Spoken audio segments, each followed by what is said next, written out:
Recorded है ना।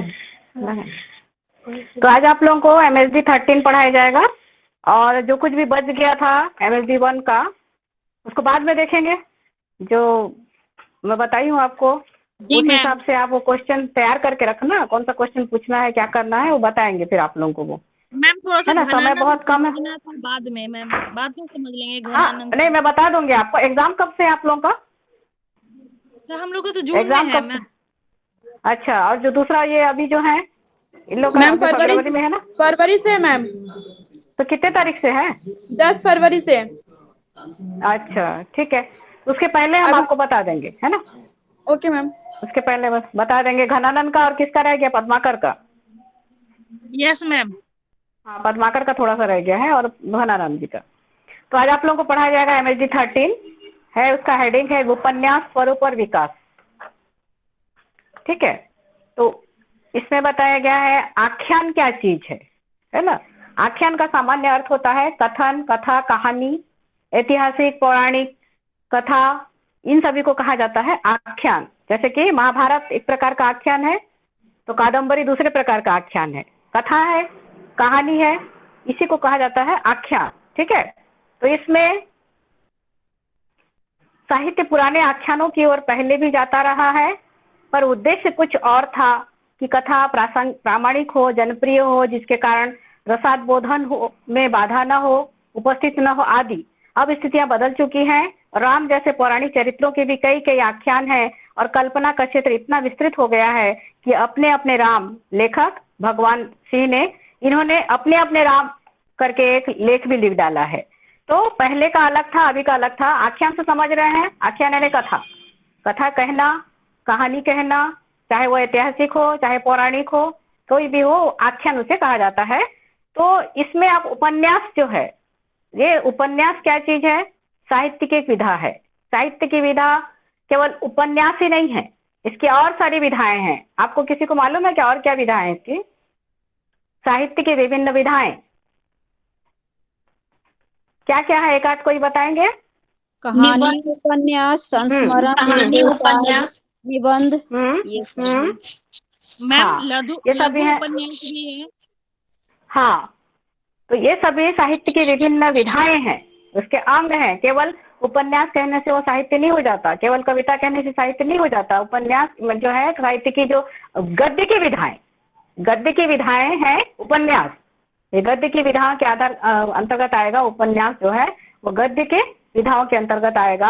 तो इसमें आपने कहा एकांकी है, उसमें उपन्यास, कहानी, निबंध, आपका नाटक, आपकी आत्मकथा, रिपोर्टाज, संस्मरण, जीवनी, रेखाचित्र, ये सभी क्या है, यात्रा वृतांत, ये सब क्या है, गद्य की विभिन्न विधाएं हैं, है ना।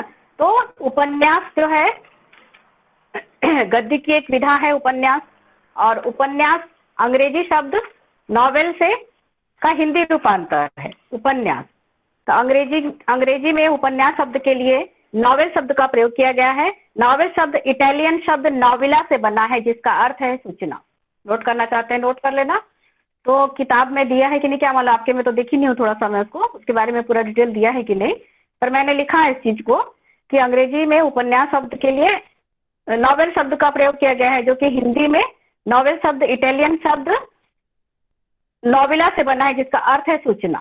पर हिंदी उपन्यास का शाब्दिक अर्थ होगा उप प्लस न्यास, उप प्लस न्यास। हाँ, उपन्यास जो हाँ मैम एक बात कहना था, हम लोग लिखने लगेंगे ना तो मैम लेट हो जाएगा। आप जो लिखे हैं ना वो व्हाट्सएप पे दे देंगे ना तो हम लोग कर लेंगे। अभी आप समझा दीजिए मैम, क्योंकि लिखने से ना नहीं कंप्लीट। हाँ मैम, जो आपने लिखा है वो उसको व्हाट्सएप पे डाल दीजिए मैम। तो पूरा तो डाल नहीं सकती ना, थोड़ा थोड़ा बताओ, थोड़ा थोड़ा बताऊंगी उसका। मोस्ट इम्पोर्टेंट है वही डाल दीजिए ना मैम, क्योंकि मैम लिखने लगते हैं ना तो हम लोग थोड़ा ही कर पाते हैं मैम। ठीक है। तो हिंदी में उपन्यास शब्द का शाब्दिक अर्थ होगा उपधन न्यास।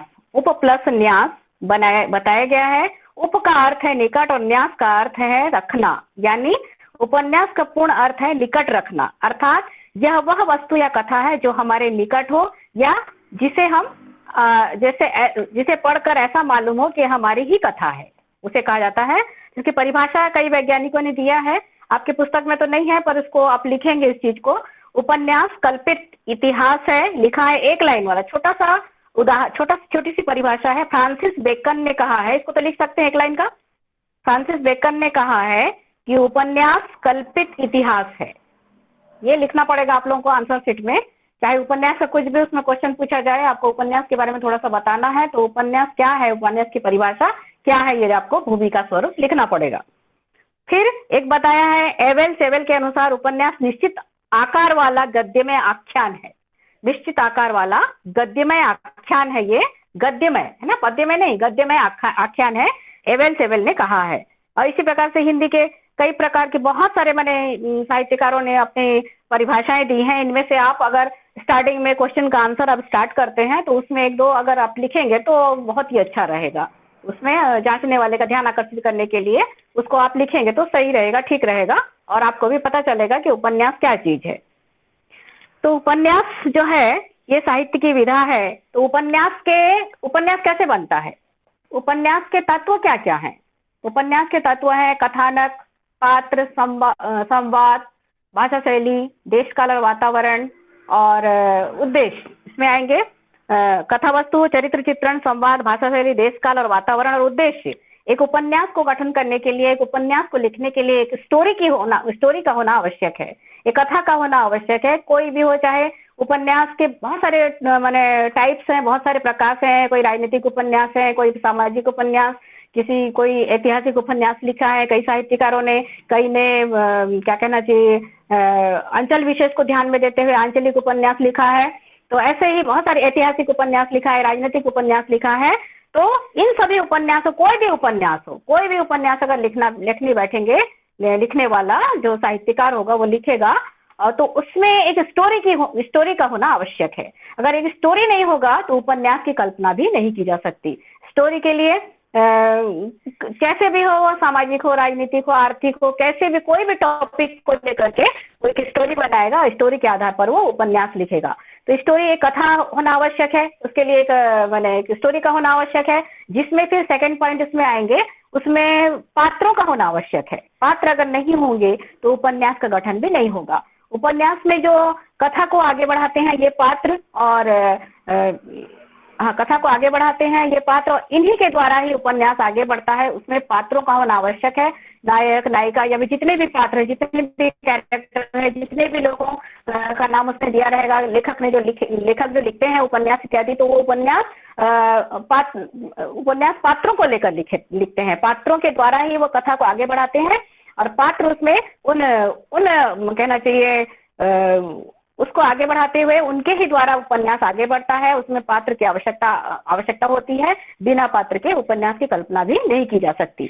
तो इसमें पात्र होंगे उसमें। उसके बाद थर्ड पॉइंट आपका आएगा संवाद, जिसको कि हिंदी में संवाद या कहा जाता है कथोपकथन, है ना। उसमें संवादों का होना आवश्यक है। अगर उपन्यास में संवाद नहीं होंगे तो उपन्यास क्या कहा जाएगा, कैसे कहा जाएगा? उस उपन्यास के संवाद जो होंगे वो चरित्रों द्वारा, वो पात्रों द्वारा उन संवादों को कहा जाएगा।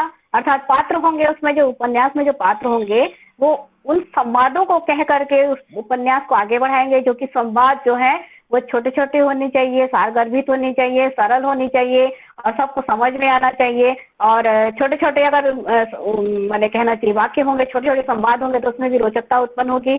बड़े बड़े अगर कोई उसमें चरित्र जो है, उसका पात्र जो है, अगर बड़े बड़े आख्यान देना चालू कर देगा, बड़ा कुछ संवाद कहने लगा तो उसमें बोरियत महसूस होगा। तो इसलिए ऐसा होना चाहिए कि छोटे छोटे होना चाहिए, आकर्षक होनी चाहिए उनके जो वार्तालाप, उनका जो संवाद, तभी हमको समझ में आएगा। फिर उसके बाद आएगा एक भाषा शैली का प्रयोग उसमें किया जाता है। उपन्यास के लिए कोई भी भाषा का प्रयोग किया जाता है। अगर भाषा शैली का प्रयोग नहीं होगा तो कैसे वो आगे बढ़ेगा? एक भाषा और एक शैली का उपयोग उसमें किया जाता है, जो कि हमको जो कहानी उपन्यास सुनने वाला है, पाठक जो है, उसको आसानी से समझ में आए। हिंदी उपन्यास है, उसमें हिंदी भाषा का प्रयोग किया जाएगा। हिंदी उपन्यास में अगर दूसरे भाषा का प्रयोग किया जाएगा तो हमको पता ही नहीं चलेगा, हमको अच्छा भी नहीं लगेगा।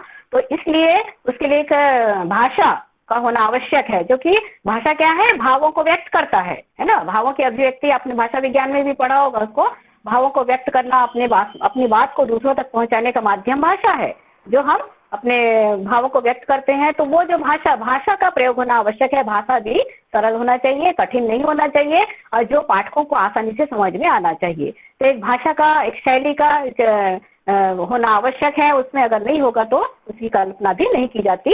वो कैसे आगे बढ़ाएगा? अगर केवल पात्र ही होंगे, उसमें केवल संवाद ही होगा, तो कैसे होगा? वो कैसे एक कथानक हो जाएगा? कथानक तो पहला पॉइंट मैंने बताया, कथानक या कथा वस्तु जिसे कहा जाता है। उसके बाद मैंने पात्र बताया, उसमें कथानक भी आ गए, पात्र भी आ गए। उसमें अगर संवाद नहीं होगा, उसमें कैरेक्टर द्वारा बोला नहीं जाएगा संवाद, तो कथोपकथन जो है कहा नहीं जाएगा, तो आपको समझ में कैसे आएगा? तो उसके लिए एक महत्वपूर्ण पॉइंट होगा संवाद। फिर भाषा शैली मैंने बताया, एक भाषा का प्रयोग करेंगे। ऐसा नहीं है कि वहाँ नायक और नायिका जो पात्र जो नेता है, पात्र इत्यादि जो हैं, चाहे स्त्री पात्र हो चाहे पुरुष पात्र हो, केवल खड़े होकर मुख होकर खड़े हो जाएंगे तो आपको समझ में नहीं आएगा। तो उसके लिए एक भाषा की आवश्यकता होगी, और उस भाषा का प्रयोग वो करेंगे जो भाषा आपको सहज लगे, सरल लगे। ऐसे लंबे लंबे अगर भाषा का प्रयोग करेंगे, लंबे लंबे रहेंगे, बहुत बोरियत लगते हैं ऐसी चीजें, तो आकर्षक होना चाहिए और पाठकों को समझ में आना चाहिए, तभी वही उपन्यास सफल माना जाता है। उसके बाद होगा आपका देश काल और वातावरण। जो साहित्यकार होता है, कहानी लिखता है या उपन्यास लिखता है या नाटक लिखता है, उस समय के वातावरण का उसमें निश्चित रूप से प्रभाव पड़ता है। उस समय के वातावरण, उस समय कैसा था, पहले पौराणिक युग में किस प्रकार के उपन्यास लिखे जाते थे, लेखक जो था किस परिवेश में जी रहा था, किस वातावरण में जी रहा था, उसका उसके जीवन पर निश्चित रूप से प्रभाव पड़ता है। उसके लेख पर वो निश्चित रूप से कहीं ना कहीं अंकित हो जाता है। तो वातावरण का होना, देश काल और वातावरण, देश की स्थिति कैसी थी उस समय और वातावरण कैसा था, उस चीज को लेकर वो उपन्यास लिखता है। मैंने जैसे भी वो निश्चित रूप से कोई भी लिखता है तो उस समय का वातावरण का उसमें निश्चित रूप से प्रभाव पड़ता है, और उसी को लेकर के वो अच्छे से अच्छे उपन्यास लिख लेता है। देश काल और वातावरण। फिर एक उद्देश्य होता है, कोई भी उपन्यास हो, कोई भी नाटक हो, कोई भी कहानी हो, जिसको पढ़ने से हमें कुछ प्रेरणा मिलती है, हमें पता चलता है, हमें शिक्षा मिलती है कि इसका उद्देश्य क्या है। ये सभी बातें इसके तत्व में आएंगे सभी।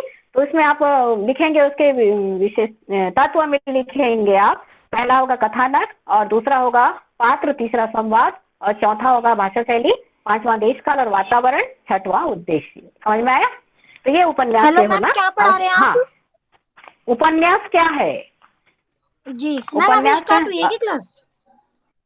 अभी स्टार्ट हुई है। अभी लेट हो जाती हैं आप क्या रोज? लेट हो जाती हैं आप, थोड़ा जल्दी आइए। मैम भूल गई थी, मैं टाइम देख नहीं पाई, सॉरी। तो थोड़ा सा मतलब टाइम को ध्यान दीजिएगा, क्योंकि समय बहुत कम है, और कुल मिलाकर 22 तारीख तक क्लास है आप लोगों की। समय बहुत कम है, समय का ध्यान दीजिएगा। तो उपन्यास तो मैंने बताया कि उपन्यास क्या चीज है, उसकी परिभाषा क्या चीज है, उसके तत्वों की विवेचना मैंने बताया। उसके तत्व कौन कौन से हैं, तो ये सभी जो है सभी को समझ में आ गया होगा कि भाषा शैली की भाषा शैली उपन्यास के विभिन्न तत्वों को सजाता संवारता है, क्योंकि यह साहित्य के कला पक्ष का प्रमुख तत्व है। सरल, सजीव, पात्रानुकूल, रोचक, मर्मस्पर्शी, प्रभावपूर्ण आदि भाषा ही उपन्यास को उच्च कोटि का बनाता है। सही है? समझ में आ रहा है कि नहीं? जो भाषा समझ में आएगा वही उच्च कोटि का होगा। तो इसमें देश काल और वातावरण के बारे में मैंने बताया। देश काल और वातावरण भी उपन्यास का प्रमुख तत्व है। संवादों द्वारा पात्रों का व्यक्तित्व हमारे सम्मुख उपस्थित हो जाता है, परंतु जिन परिस्थितियों और वातावरण में वे कार्य करते हैं, उनके ज्ञान के बिना चरित्र चित्रण में पूर्णता नहीं आ पाती। घटना घटित होने का काल, स्थान, वातावरण का सभी का उसमें पता चलता है हमको देश काल और वातावरण के आधार पर। और अंतिम मैंने बताया उसका उद्देश्य है, उसका अर्थ है कि उसका अर्थ होता है मूल संदेश देना आपको। उद्देश्य का अर्थ होता है कि मूल संदेश देना आपको। और कला की दृष्टि से वही उपन्यास श्रेष्ठ है जिसका लेखक एवं पाठक पर सरलता पूर्वक प्रभाव डाल सकता है, वही उपन्यास सफल माना जाता है। इससे हमें संदेश मिलता है। आप लोग भी देख रहे हैं, आप लोग जैसे कोई पुस्तक पढ़ते हैं, उसका एक हेडिंग होता है, वो हेडिंग उसमें सार्थक होता है कि नहीं? कोई आप मैंने कोई सीरियस देखते हैं, कोई सिनेमा देखते हैं, कोई ड्रामा देखते हैं, उस ड्रामा का एक शीर्षक होता है, और शीर्षक के आधार पर आपको पता चलता है इसमें क्या बताया जा रहा है। समझ में आया कि नहीं सभी को? उपन्यास के बारे में जो बताया मैंने, समझ में आया ना? हाँ जी मैम। जी मैम। हाँ, तो वो सब चीजें इसमें होना। हाँ, उपन्यास के तत्व एक बार फिर से बता दीजिए मैम। हाँ, देखिए बहुत ध्यान देने वाली बातें हैं, जो कि ये जो तत्व मैं कह रही हूँ उसको आजीवन आपका काम आएगा। आगे चल करके आप जब प्रोफेसर बनेंगे या फिर बच्चों को पढ़ाएंगे, घर में रह करके अपने बच्चों को भी पढ़ाएंगे, बड़े होने पर, भविष्य की बातें मैं कह रही हूँ, तो उसमें आवश्यक है ये तत्व है, जो कि तत्व सभी के प्राय समान है। नाटक के भी हैं, उपन्यास के भी हैं और कहानी के तत्व ये जो है एक ही है। सभी के लिए एक कथानक, एक स्टोरी की आवश्यकता होती है। पहला वाला उसको लिखेंगे क्या? समझ लीजिए, समझ में आ जाएगा आपको। तो कथानक क्या उसको कहा जाता है? कथा वस्तु, स्टोरी। लिखेंगे क्या? उसको नोट करेंगे? जी मैम, नोट करा दीजिए। हाँ ठीक है, नोट कीजिए, बहुत इजी बात है, बहुत ही। उसमें होगा देखो, पहला कथा वस्तु, कथानक या कथा वस्तु लिखिए। कथानक या कथा वस्तु। हाँ हाँ जी एक बात ध्यान देंगे, एक बात ध्यान देंगे, देखिए नाटक, उपन्यास और कहानी सभी के तत्व समान है, किंतु नाटक में दो तत्व अति अनिवार्य है, जो कि है, एक है रंगमंच का होना और दूसरा अभिनय का। रंगमंच नहीं होगा तो नाटक भी नहीं हो सकता, और अभिनय नहीं होगा तो भी नाटक नहीं कहा जा सकता। नाटक के लिए अभिनय की आवश्यकता होती है, एक्टिंग की आवश्यकता होती है, और नाटक के लिए स्टेज की आवश्यकता होती है, किंतु उपन्यास और कहानी में स्टेज की आवश्यकता नहीं होती, और न ही आपको क्या बोले, अभिनय की आवश्यकता होती। कहानी कहने के लिए अभिनय की आवश्यकता नहीं है, उपन्यास कहने के लिए अभिनय की आवश्यकता नहीं है। एक ही चीज होती है ना? एक ही चीज है। आपको देखो, मैंने एग्जाम में दे देता है, आप थोड़ा सा भ्रमित हो जाते हैं क्या चीज है। तो कथानक और कथा वस्तु एक ही है, एक ही है। कथानक या कथा वस्तु कहिए उसको।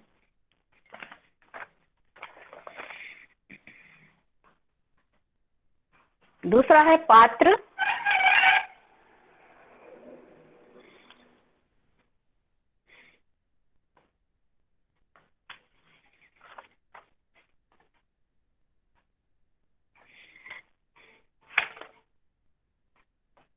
तीसरा है संवाद या कथोपकथन।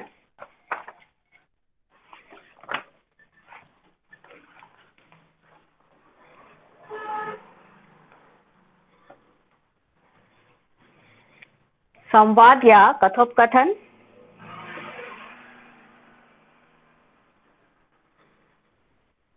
नेक्स्ट है भाषा शैली।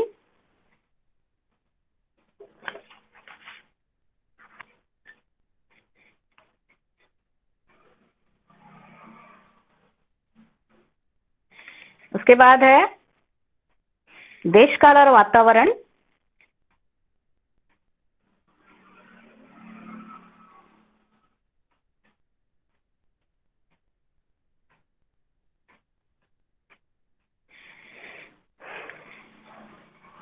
उसके बाद है उद्देश्य।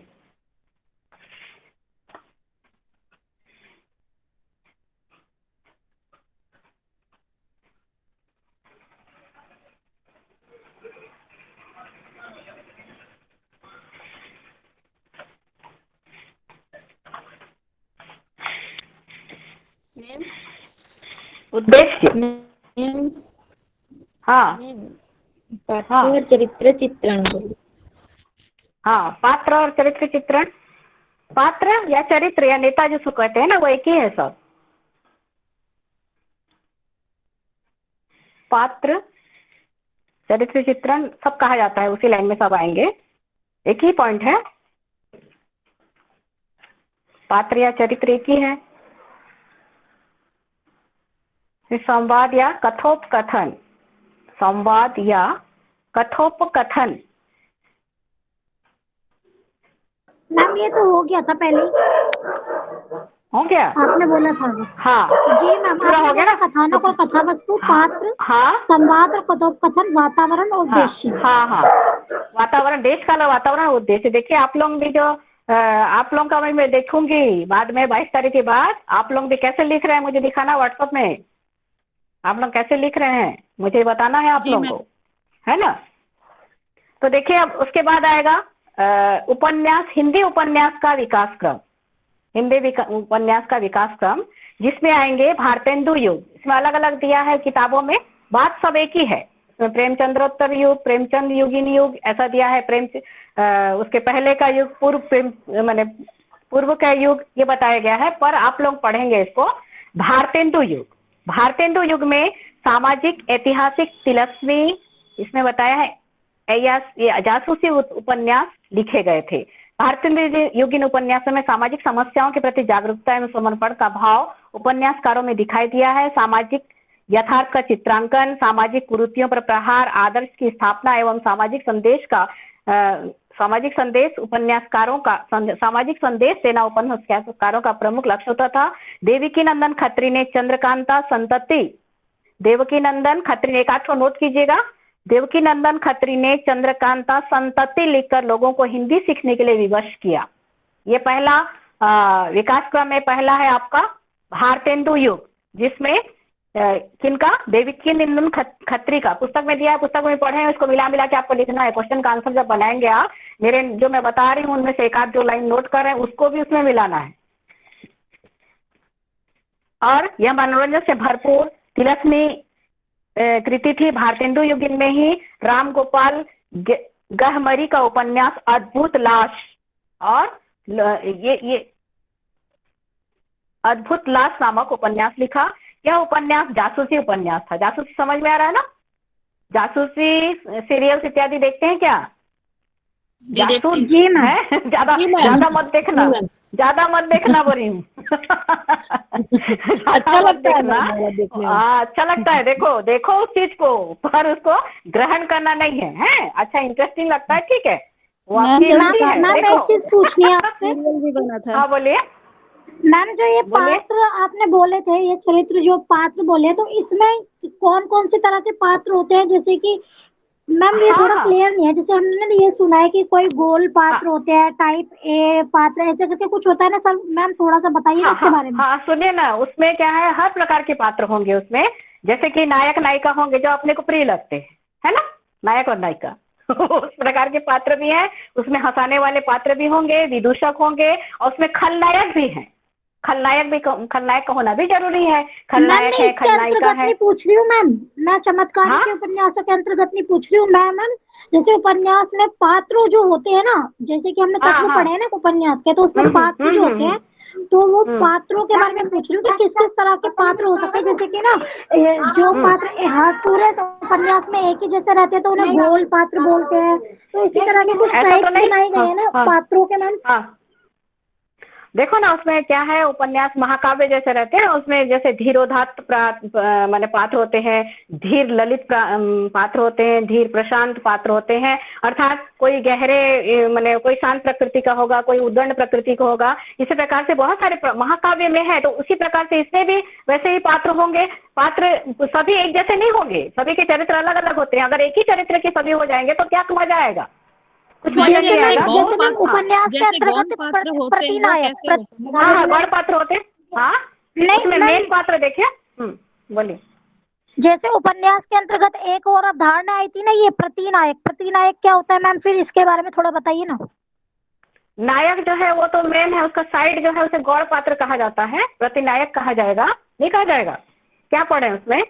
इसी टाइप का आपको लिखना है। जैसे उसमें नायक और नायिका होंगे, उसमें और भी मेन पात्र होंगे आपके मुख्य पात्र के रूप में। नायक नायिका, उसके माता पिता इत्यादि होंगे। गौड़ में अन्य पात्र आएंगे, साइड वाले जितने होते हैं ना। जैसे कि हम क्या कहें कि निर्मला एक उपन्यास है, तो निर्मला एक उपन्यास है, प्रेमचंद जी का एक उपन्यास है निर्मला, जिसकी प्रमुख पात्रा नारी पात्रा है। इसमें निर्मला ही है, निर्मला के ऊपर ही उसको लिखा गया है, निर्मला उसको शीर्षक दिया गया है, और उसमें पूर्ण रूप में सार्थक हुआ है इनका पूरा निर्मला उपन्यास। हिंदी साहित्य जगत में बहुत ही ऊंचा स्थान है। हाँ सुनिए, हाँ तो इनमें जो और भी है ना, हाँ बोलिए।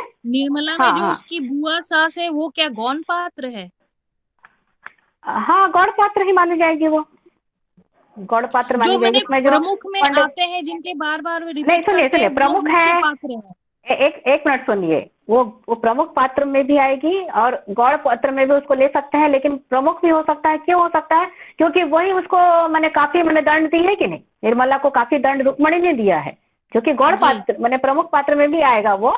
तो उसमें गौण पात्र इत्यादि जो क्या कहना चाहिए, पंडित इत्यादि हैं, जो साधु इत्यादि जो उसमें दिखाई दिए हैं। उसका एक बेटा था, जो उस बेटे को साधु के सानिध्य में आकर के वो कहीं चला गया था, ये गौण पात्र है। इसमें रुक्मणी है, वो प्रमुख पात्र के में आएगी, है ना। रुक्मणी जो है वो प्रमुख पात्र में आएगी वो, क्योंकि उसकी वो क्या कहना चाहिए, बुआ सास, है ना, हम लोग बुआ सास बोलेंगे, उसके पति की दीदी थी, दीदी या बहन जो कुछ भी बुआ सास होगी कि नहीं वो, तो वो उसको बहुत प्रताड़ित करती थी और उसके कारण वो बच्चों को मतलब ये बता दी थी अपने उनके बच्चों को। आपको मालूम है ना जो निर्मला जो थी वो बहुत कम एज की लड़की थी, बहुत ही हाँ मालूम है, ठीक है। तो उसमें ये बता दी थी सौतेली माँ क्या होती है, उसकी परिभाषा वो बच्चों को बता दी थी।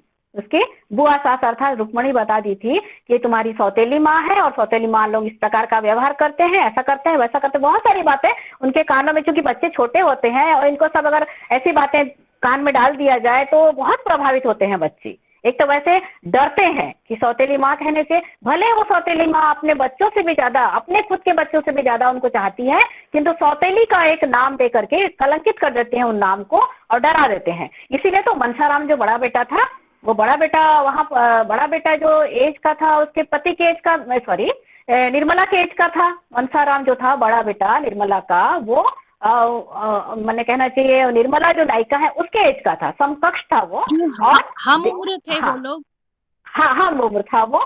तो वो मैंने उससे भी क्या हुआ कि वो जब वहाँ उसको भी सिखाने लगी, ऐसी है तुम्हारी माँ, वैसी कर रही है, ऐसा कर रही है। और लेकिन इसको पता नहीं था असलियत क्या है। उसका पति जो था तोताराम, वो उसको संदेह करता था, संदेह रखता था कि मेरी पत्नी का इससे कुछ संबंध है क्या, मैंने एज के हिसाब से उसको थोड़ा सा डाउट होता, संदेह होता है इसको क्लियर। वो तो उससे मैम निर्मला तो उसे पढ़ाई पढ़ती थी, पढ़ रही थी, ठीक है, वो एकदम शुद्ध है, माँ के रूप में एकदम पूर्ण रूपेण पूरा शुद्ध है एकदम, किंतु इनके बहकावे में आकर उसके जो रुक्मणी इत्यादि उनको सिखाते हैं। प्लस इसमें क्या होता है, जो वृद्धावस्था में जो विवाह होता है, वृद्धावस्था में जैसे वृद्ध व्यक्ति से अनमेल विवाह है ना, निर्मला उपन्यास का जो मेन ये है वो अनमेल विवाह।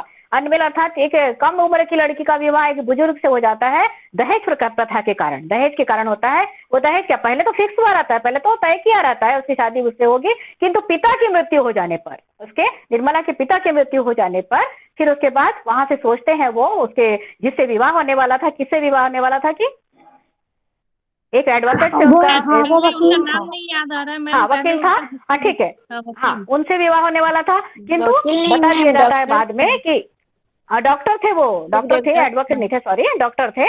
तो वो पढ़ाई कर रहे थे उस समय और डॉक्टर नहीं हुए थे, तो उसके मैंने पढ़ाई के खर्चा के लिए वो लोग सोचे मेरे बेटे का जो पढ़ाई का खर्च है इसका नहीं आएगा, इसके पिता की मृत्यु हो चुकी है, ये लोग दहेज नहीं दे पाएंगे करके, और फिर बाद में ऐसी बातों से उसको मैंने मर्माहित करते हैं, ऐसे व्यंग वचनों से कि वो जान भी नहीं पाती, उसको कहा जाता है जैसे वो उनका जो पंडित उनके लिए प्रस्ताव, पंडित कहने जाता है माँ के कहने पर, कल्याणी जो थी वो निर्मला की माँ थी और उसके पति की मृत्यु हो जाने के पर कितने महीनों बाद फिर वो भेजती है पंडित को वहां पर कि जा करके उनसे कह दीजिएगा जल्दी इसका विवाह हो जाता तो ठीक हो जाता।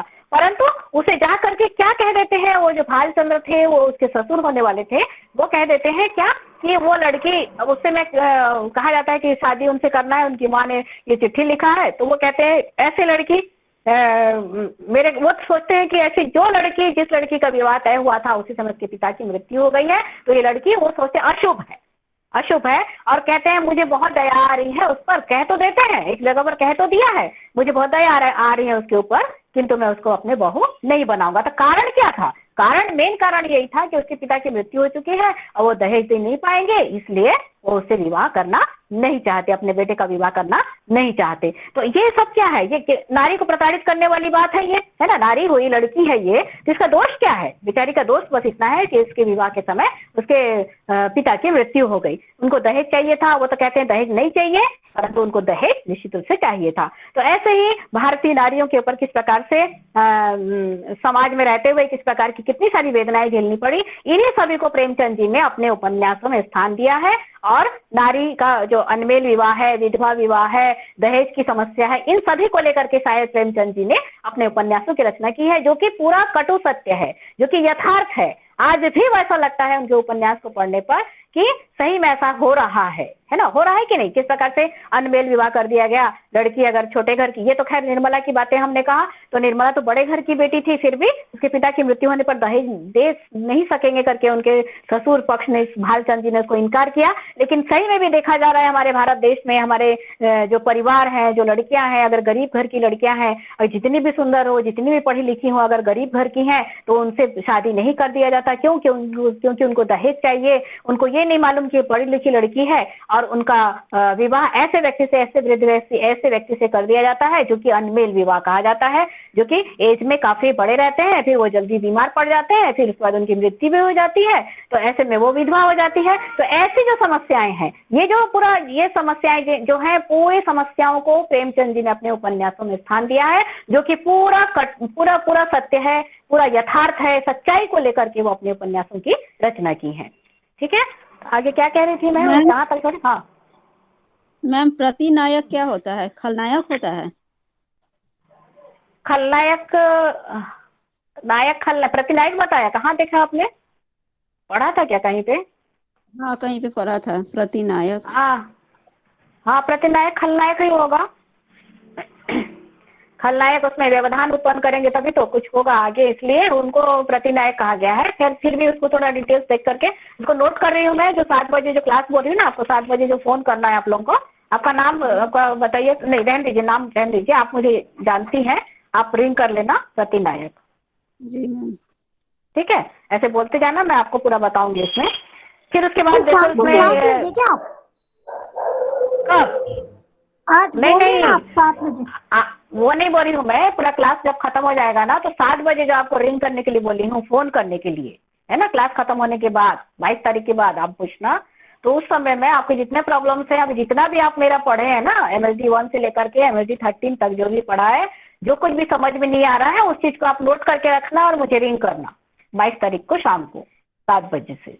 अपना डाउट क्लियर करवाऊंगी आपका, और आपको बता भी दूंगी, अगर कोई व्हाट्सअप नंबर आप देंगे तो उसमें डाल भी दूंगी आप लोगों का। ठीक है, तो भारतेंदु युग में मैंने कहाँ तक आए थे हम, जासूसी उपन्यास, है ना, जासूसी उपन्यास इत्यादि जो है, मारकाट, इसमें डकैती इत्यादि वो दिखाया गया उस समय। और भारतेंदु युग में ही राम गोपाल गहमरी का उपन्यास अद्भुत लाश, इसके हेडिंग से ही पता चल रहा है कैसा होगा। अद्भुत लाश कहने से वैसे भी डरेंगी आप लोग, तो अद्भुत लाश लोगों ने हाथों हाथ लिया उसको। यह उपन्यास जासूसी था। भारतेंदु युग के इस एक अन्य उपन्यासकार पंडित किशोरीलाल गोस्वामी ने स्वर्गीय कुसुम, त्रिवेणी का सौभाग्य श्रेणी आदि उपन्यास लिखा। इसके बाद आए हम बांग्ला उपन्यासों में भी लेखकों की को रचना संस्कार के साथ ही राष्ट्रीय जागरण का आलोक मिला, और मराठी और उर्दू से भी कुछ अनुवाद हुए। इसमें अनुवाद हुए थे मराठी से, मराठी का और उर्दू का भी हिंदी रूपांतरण हुआ था। आपका भारतीय उपन्यास जो है, भारतीय उपन्यास के अंतर्गत जैसे पूरे भारत का उपन्यास, आप लोग का एक पेपर था MSD 16, उसमें भारतीय उपन्यास है, तो उसमें तेलुगु उपन्यास है, गुजराती उपन्यास है, उसमें बांग्ला उपन्यास है। तो वो उपन्यास जो है मलयालम उपन्यास है। तो ऐसा कहने से आप डरेंगे भारतीय उपन्यास हम कैसे पढ़ सकेंगे, किंतु उसमें दिया गया है आपके हिंदी साहित्य में, आपके इग्नो 16 MSD 16 पेपर में आपका उसमें है। तो उसमें जो मराठी उपन्यास है उसका हिंदी रूपांतरण है, गुजराती उपन्यास तो गुजरात के उपन्यासकारों ने अपनी भाषा में लिखा है, किंतु उसका हिंदी रूपांतरण है। कोई कठिन नहीं है, कहीं भी कठिन नहीं है। मलयालम उपन्यास है आपका, उसमें है आपका कन्नड़ क्या क्या उपन्यास है MSD 16 में, तो उसमें डरने की आवश्यकता नहीं है। MSD 16 आपके कोर्स में है, सेकेंड ईयर के कोर्स में, तो उसमें आप लोगों को डरने की आवश्यकता नहीं। पूरा उसका आप कन्नड़ साहित्यकार जो है या मलयाली साहित्यकार जो है वो उन्होंने उसको लिखा है, किंतु आपको हिंदी में पढ़ना है, उसको हिंदी में अनुवाद किया गया है, और बहुत ही इंटरेस्टिंग है, बहुत ही अच्छा लगता है वो उपन्यास। आप पढ़ेंगे MSD 16, उसमें डरने की कोई आवश्यकता नहीं है। उसमें आप पूरी स्टोरी उसको पढ़ेंगे, उसका जो नेम है ना, एक उपन्यास का ना, हाँ चेम्पन, हाँ चेम्पन कुंजू, हाँ एक ये है मलयाली उपन्यास है वो, किस प्रकार से मछली का व्यापार करता था वो। और खैर उसमें कितना जाए ये सब पढ़ाती हूँ, ये वाला आगे बढ़ते हैं। तो खैर थोड़ा सा बता दूँ उसमें, तो उसमें वो क्या ये था, मछली ये करता था। उसमें मलयाली उपन्यास अर्थात वो समुद्र तट दक्षिणी क्षेत्र का, दक्षिण भारत का वो उसमें वर्णन किया गया है, सामुद्रिक क्षेत्र का, जहाँ पर वहाँ पे नारियल इत्यादि के पेड़ हैं और वहाँ पर समुद्र है और वहाँ पे क्या कहना चाहिए नाव है, और उनका मुख्य व्यापार है मछली पालन, मछली बेचने का, मछली पकड़ने का। तो वैसे ही था चेम्पन कुंजू करके व्यक्ति, और वो मछली मैंने पकड़ता था, वहाँ का सरदार था, और उसकी एक बेटी थी जिसका वहाँ पे एक और व्यक्ति आया, वहाँ पर एक और आया था, मैं आपको याद नहीं आ रहा है, पहले एक बार पढ़ी थी मैं उसको। तो उससे मैंने एक व्यक्ति और आता है जो कि वो भी मछली का व्यापारी है, वो भी मछली पकड़ता है, पर देखता है ये बहुत अधिक, ये इसकी मैंने आमदनी इसकी अधिक है। तो उससे वो मैंने उससे उसका प्रेम हो जाता है, उसकी बेटी का, उनकी बेटी का उनसे प्रेम हो जाता है। और तभी एक तो मुस्लिम लड़का रहता है, वो मछली का व्यापार करता है। परिकुट्टी। हाँ हाँ हाँ हाँ, तो आप पढ़े मछली का व्यापार करता है, और उसकी लड़की का पिता जो है वो मछली पकड़ती है, ऐसा पकड़ता है। पकड़ता है। हाँ, ऐसा कुछ है। तो उसमें हाँ, तो क्या मेरे कहने का अर्थ यह है, जो कुछ भी भारतीय उपन्यास जो है ना, ऐसा कोई उसमें कोई कठिन नहीं है। हम हिंदी उपन्यास जैसे पढ़ते हैं ना, उस किताब को भी आप वैसे ही पढ़ेंगे। आप ये ना मत समझना कि ये भारतीय उपन्यास अर्थात क्या चीज है, वो डर अपने दिमाग से हटा दीजिए। वो भी एक स्टोरी है, उसमें भी पात्र है, और उसका भी चरित्र चित्रण पूछेगा, उसका भी सारांश पूछेगा, और उसका भी औपन्यासिक तत्वों पर क्या कहना चाहिए, उसकी विवेचना करके पूछेगा। क्वेश्चन बस इतना आता है, बहुत है आप लोगों के पास है, उसको पढ़ना, उसमें देखना। मैं कह रही हूँ आप लोगों को, उस पेपर में आपको सबसे अधिक नंबर उसी में मिलेंगे आपको, इतना इंटरेस्टिंग है वो उपन्यास। खैर, आ जाए हम अब द्विवेदी युग में। द्विवेदी युग में क्या हुआ है? द्विवेदी युग MSD 16 और 14 बहुत अच्छा है, बहुत अच्छा है। Thank you ma'am. मैं तो बहुत डर गई थी MSD 16 के बारे में सुन करके। बिल्कुल नहीं, बिल्कुल नहीं, मुझे हल्का कर दिया। देखना, आप इतना मतलब बोलना चाहिए। हम लोग हिंदी जो साहित्यकार हैं वो लोग भी लिखते हैं, ठीक है, बहुत अच्छा लिखे हैं। हिंदी साहित्य जगत में हिंदी साहित्यकारों का बहुत ही महत्वपूर्ण स्थान है। किंतु जब मैंने उसको पढ़ा, उस MSD 16 को, मुझे बहुत अच्छा लगा। पता नहीं क्यों इतना, मैंने बहुत ही कहना चाहिए। हाँ मैम, वो हम लोग डरते हैं कि अदर भाषा है, लेकिन कहीं का भी उपन्यास, कहीं भी कोई भी लेखक है, लेकिन भावनाएं जो है हम लोगों की है, उन लोगों की सबकी एक ही है, एक ही कुछ भी अलग नहीं है। व्यक्ति एक ही है, सब एक ही है, सभी के शरीर में लाल रक्त है कि नहीं? भेदभाव तो नहीं है। तो मनुष्य की जो भावनाएं है ना, हाँ, ये मान सकते हैं हम। जैसे हम उड़ीसा के हैं, तो यहाँ पे है, तो उड़ीसा के उपन्यासकार ओडिया भाषा में लिखेंगे, लेकिन भाव वही है। एक हिंदी उपन्यासकार के भाव भी वही है, एक उड़िया साहित्यकार के भाव भी वही है, एक बांग्ला साहित्यकार के भाव भी वही है। सभी साहित्यकारों के भाव वही होते हैं। हंसने की चीज में हंसेंगे, हंसने वाली जगह में हंसेंगे, और जो इमोशनल होने वाली, जो जहाँ पे संवेदना इत्यादि ये लगता है एकदम इमोशनल, हम भाव विवल हो जाते हैं, वैसी उनकी भी भावनाएं हैं। सभी मनुष्य एक ही है, बस आपको बिल्कुल भी डरना नहीं, भावना अलग है। बहुत अच्छा है, मुझे इतना अच्छा लगा कि आप पूछ भी नहीं सकते, इतना सुंदर लगा वो उपन्यास। मुझे बोला गया था आप पढ़ाना करके। उपन्यास लिए हैं मैम। हाँ, उपन्यास लिए हैं, बहुत अच्छा है इसमें, और सभी का तत्व एक ही है। देखो, मैंने बताया ना, कहानी, उपन्यास और नाटक के तात्विक विवेचन कहीं नहीं पूछेगा, तो बिल्कुल एकदम आपको लिखना है। कथानक, पात्र, संवाद, देश काल, वातावरण, भाषा से जो मैंने बताया वही लिखना है। केवल नाटक के लिए 2 ठो आप याद करे रहना। नाटक के लिए जरूरी है एक रंगमंच का होना और अभिनय का होना। अभिनय होना आवश्यक है। अभिनय नहीं करेंगे, एक्टिंग नहीं करेंगे तो कैसा होगा? स्टेज पे एक पात्र आएगा, चुपचाप खड़ा रहेगा, कितने समय तक आप उसको बर्दाश्त करेंगे? 1 या 2 सेकंड तक। उसके बाद आप कहेंगे क्या है, कैसे खड़ा है यहाँ पे? वो जब तक एक्टिंग करके अपने आंगिक अभिनय, अपने जो वेशभूषा पहना होगा, जैसे कोई राजसी वेश में है, राजा महाराजा की कोई पिक्चर देखने गए हैं या सीरियल देख रहे हैं, उसमें राजसी वेश वो धारण किया रहेगा, और किस प्रकार से राजा अगर बना है तो वो किस प्रकार से राजा किस प्रकार से एक्टिंग करेगा, चलने की एक्टिंग, बोलने की एक्टिंग, है ना, उसके पूरे जो उसको हाव भाव को हम समझेंगे, तो वो आवश्यक है एक्टिंग के लिए, नाटक के लिए। किंतु आप जब कहानी सुनते हैं या उपन्यास अगर पढ़ते हैं, तो पढ़ाते हैं, तो इसके लिए एक्टिंग की आवश्यकता नहीं है। तो 2 चीजें आप हमेशा उसको ध्यान में रखिए कि एक है अभिनय का होना और दूसरा है एक रंगमंच का होना। जब तक रंगमंच नहीं होगा, यहाँ वहाँ नाटक नहीं दिखाया जा सकता। उसके लिए एक स्टेज होती है, स्टेज की सीमा होती है, उसी सीमा में ही, उसी स्टेज में ही वो करके दिखाएगा। स्टेज से बाहर नहीं उतर पाएगा। वो जो कुछ भी अभिनीत करेगा, जो कुछ भी लोगों को बताएगा अभिनय करके, उसी स्टेज के अंदर ही होता है। जैसे कि पिक्चर हम देखते हैं तो उसमें भी जो नाटक, ड्रामा, शायद पिक्चर में तो पूरे बता देते हैं, पूरा बृहद वर्णन मिलता है। फिल्मों में सब पूरा मैदान है, नदी नाले हैं, वो सब दिखाया जा सकता है आसानी से। किंतु ड्रामा इत्यादि जो नाटक जो खेला जाता है, उसके लिए स्टेज का होना आवश्यक है। तो आप MSD 16 से पूरी तरह निश्चिंत हो जाइए। आप पढ़ेंगे ना, तो मुझे आप फोन करके कहना, मैं सुनना चाहती हूँ उसके लिए कि आप MSD 16 पढ़ने के बाद मुझे कहना, मैडम हमको कैसा लगा, आपको कैसा लगा, अपनी अनुभूति, अपने भाव मुझे कहना। हाँ, बोलिए। तीनों अच्छा, MSD 14, 15, 16 तीनों अच्छा है, लेकिन 13 थोड़ा सा लगता है मैम कड़ा। सुनिए ना, 13 मतलब क्या है? देखिए, 13 ये चीज है, 13 जहाँ से स्टार्ट हुआ है। उपन्यास क्या चीज है, जब तक नहीं जानेंगे तो ये बाकी उपन्यास कैसे जानेंगे आप लोग? है। उपन्यास की इसका जो जन्म है, उपन्यास जो है वो क्या चीज है, कैसे बनता है और किन तत्वों से मिलकर बना है, जब तक आप नहीं जानेंगे, उपन्यास का कथानक क्या है वो नहीं जानेंगे, तो आप आगे चलकर के सेवा सदन का कथानक कैसे जानेंगे, निर्मला का कथानक कैसे जानेंगे, बताइए। आप अभी देखें मलयाली उपन्यास इत्यादि भी हैं, अगर एक स्टोरी नहीं होगा, ये तो स्टार्टिंग है ना, उपन्यास का नाम है, उपन्यास चीज क्या है, उपन्यास एक गद्य की विधा है, लेकिन ये चीज क्या है, अगर उसको नहीं जानेंगे आप अगर उसको नहीं जानेंगे तो वो दूसरे उपन्यास को कैसे जान पाएंगे, बताइए ना। उस उपन्यास में तो सभी उपन्यासों में एक स्टोरी है, सभी उपन्यास में चेम्पन कुंजू इत्यादि जो आप बोल रहे हैं वो क्या है, पात्र है, वो एक स्टोरी है, उसकी सामुद्रिक वातावरण का है, जिस समय वो लिखा गया, जहाँ लिखा गया, लेखक वहाँ का है और लेखक वहीं के वातावरण को अपना विषय वस्तु बनाया है, समुद्र को विषय वस्तु बनाया है, नाव को विषय वस्तु बनाया है, वहां के लिए कहानी जरूरत है, कहानी की आवश्यकता है, उसने कहानी चुना है, चेम्पन कुंजू परिकुट्टी इत्यादि को जोड़ करके उनके पात्र देखे ना, वहाँ जहाँ जहाँ रहता है व्यक्ति उनके पात्र वैसे होते हैं,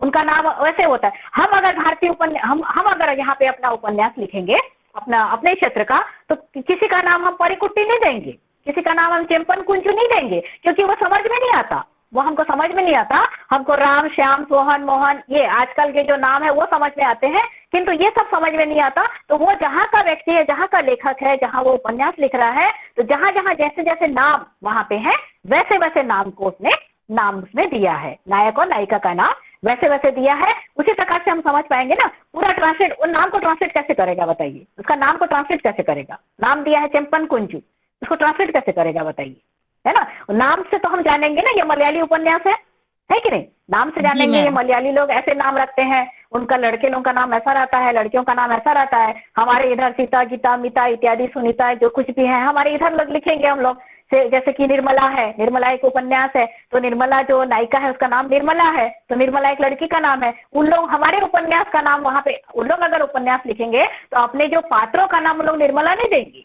निर्मला बोलने से क्या बोलेंगे उन लोग, निर्मला कहने से क्या चीज है बोलेंगे, उन लोगों की जो परिकुट्टी वरकुट्टी क्या जो है ना, परिवेश की है मैम।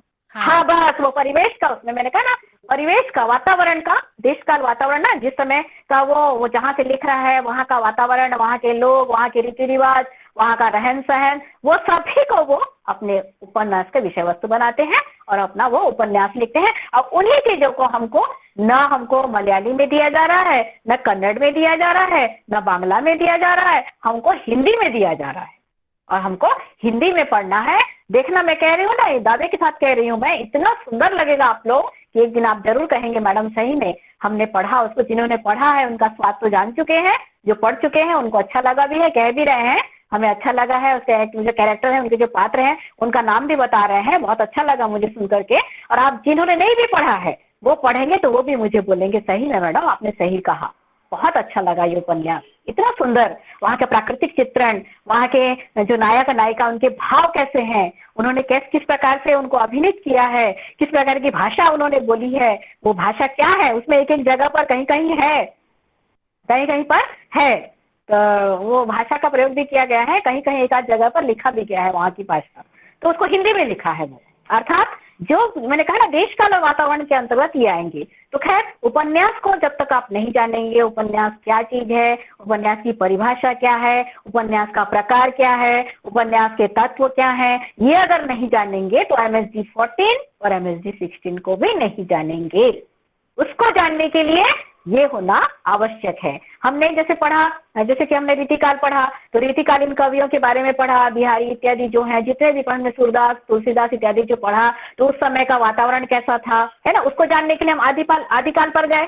हिंदी का जो बेस है, हिंदी का जो स्टार्टिंग काल है, शुरुआत है, वहां पर गए हम, तभी हमको पता चला कि नहीं उस समय ऐसा वातावरण था, उस समय मैंने राजा महाराजा लोगों को रखते थे, उनको भाट कहते थे, वो लोग गाना गाते थे, दरबारी कवि थे और उनके गाना को वो लोग सुनते थे, मनोरंजन का साधन था और उन्होंने इसी प्रकार की रचनाएं की। पर आज ऐसा संभव है क्या? आजकल के युग में बहुत एडवांस हो चुका है, बहुत आगे बढ़ चुका है। आजकल कहीं देखा गया है क्या कि किसी के घर में किसी गायक को रखा गया है, वो गाना गा करके उनको सुना रहा है? किसी को भी समय नहीं है और वो समय जा चुका है। तो ये जानने के लिए हमने क्या पढ़ा? हमने आदिकाल के, हमने कबीर को जानने के लिए, हमने तुलसीदास को जानने के लिए, हमने घनानंद इत्यादि जितने भी साहित्यकार हैं हमने जो पढ़ा उसको जानने के लिए हमने आदिकाल में गए। आदिकाल में क्या हुआ था, आदिकाल की भाषा कैसी थी, लेकिन धीरे धीरे भाषा में सुधार होता आया है और आज तक आधुनिक काल में पूरा भाषा क्लियर हो गया है। और किसी भी सब्जेक्ट में आजकल तो इतना क्लिष्ट भी नहीं है, इतना कठिन भी नहीं है, जो कुछ भी है पूरे एक लाइन में होता चला जा रहा है।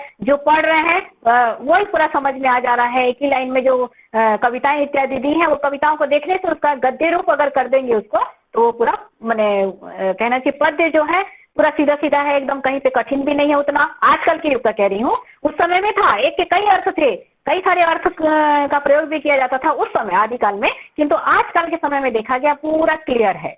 जो कुछ भी लिख रहे हैं कवि लोग, जो कविताएं भी लिख रहे हैं वो गद्यमय लगता है, एक एक लाइन में जो देते चले जा रहे हैं वहीं पे उसका उत्तर हमें मिल जा रहा है। किंतु समय उस समय ऐसा था, इसलिए उन्होंने ऐसे ब्रज भाषा अवधि भाषा का प्रयोग उस समय किया। अभी तो ऐसा नहीं है, अभी तो सरल जैसे भाषा है वो जो भाषा है उसका चल रहा है वैसे लिख रहे हैं। और उस समय उसको जानने के लिए हमको नीचे पीछे जाना पड़ा, बहुत इतिहास में जाना पड़ा। उस समय कैसे कवियों का नाम दिए, मैंने उस दिन पहले दिन भी आपको बताया था, क्या क्या नाम बताया था, क्या बताया था, कुकुरिपा है ना, कणहपा, डोमिपा, ऐसे नाम अगर आप सुनेंगे, अभी सुनाई देता है क्या? नहीं सुनाई देता है कि तो उस समय थे ऐसे कवि, उस समय थे, उनका नाम ऐसा था। और धीरे धीरे धीरे धीरे सभी में मैंने विकास होता चला गया। और हम क्या किए, कबीर इत्यादि को जानने के लिए वहां गए, उसके बाद हम कबीर को जाने। ऐसे ही अगर हम सेवा साधन उपन्यास पढ़ेंगे, हम पढ़ेंगे गबन उपन्यास पढ़ेंगे, हम पढ़ेंगे प्रेमाश्रम उपन्यास, रंगभूमि पढ़ेंगे, अन्य भारतीय उपन्यास पढ़ेंगे, तो किसको जानकर पढ़ेंगे? उपन्यास क्या चीज है जब तक नहीं जानेंगे तब तक उस उपन्यास को नहीं जानेंगे। उस उपन्यास में भी पात्र हैं, उस उपन्यास में संवाद है, उस उपन्यास में भाषा शैली है, उस उपन्यास में देश काल वातावरण का वर्णन किया गया है, उस उपन्यास का एक उद्देश्य भी बताया गया है। तो ये जब तक MSD 13 आप जब तक नहीं पढ़ेंगे तब तक उसको नहीं जानेंगे। अब समझ में आया? जब तक इसको नहीं पढ़ेंगे तब तक नहीं जानेंगे। मैम अब लग रहा है कि आपके हाथ में हम लोग हैं तो अच्छे हैं, हम लोग MSD 13 भी बहुत अच्छे से समझ में आया, डर नहीं लगेगा मैम? बिल्कुल नहीं लगेगा, बिल्कुल डरना भी नहीं है। और मुझे ये पढ़ा नहीं रही थी मैं भी इसको, MSD मेरे लिए पहला है, मैं पढ़ा भी नहीं रही थी पहले, मुझे दिया गया है। खैर जैसा भी हो पढ़ना है, आप मैंने आपको तो पढ़ाना है, तो जो कुछ भी बता रही हूँ सही बता रही हूँ, गलत मैंने कहीं भी नहीं बताया है। तो इसमें तो विकास क्रम, उसके विकास क्रम के आधार पर हम आते गए हैं। धीरे धीरे किस युग में कैसा उपन्यास था, है ना, पहले के युग में कैसा था, और धीरे धीरे जो द्विवेदी युग आया वहां कैसा था, फिर प्रेमचंद युग में आए तो उस समय कैसा था, और प्रेमचंद के बाद के युग में आए उस समय कैसा था। अगर इन्हीं सभी चीजों का अगर जब तक हम नहीं जानेंगे उपन्यास क्या चीज है। हाँ, प्रेमचंद कब लिखते थे? द्विवेदी युग के बाद लिखते थे? हाँ, द्विवेदी युग के बाद में बताया ना, पहले मैंने बताया भारतेंदु युग, भारतेंदु हरिश्चंद्र का युग, भारतेंदु हरिश्चंद्र का युग। तो उस समय ऐतिहासिक तिलस्मी जासूसी उपन्यास लिखे जाते थे, मारकाट से परिपूर्ण। उस समय किसी की संवेदनाएं नहीं थी, कहना चाहिए, कुछ भी लिख रहे हैं उसे डर भी लगता है ऐसी चीजों को।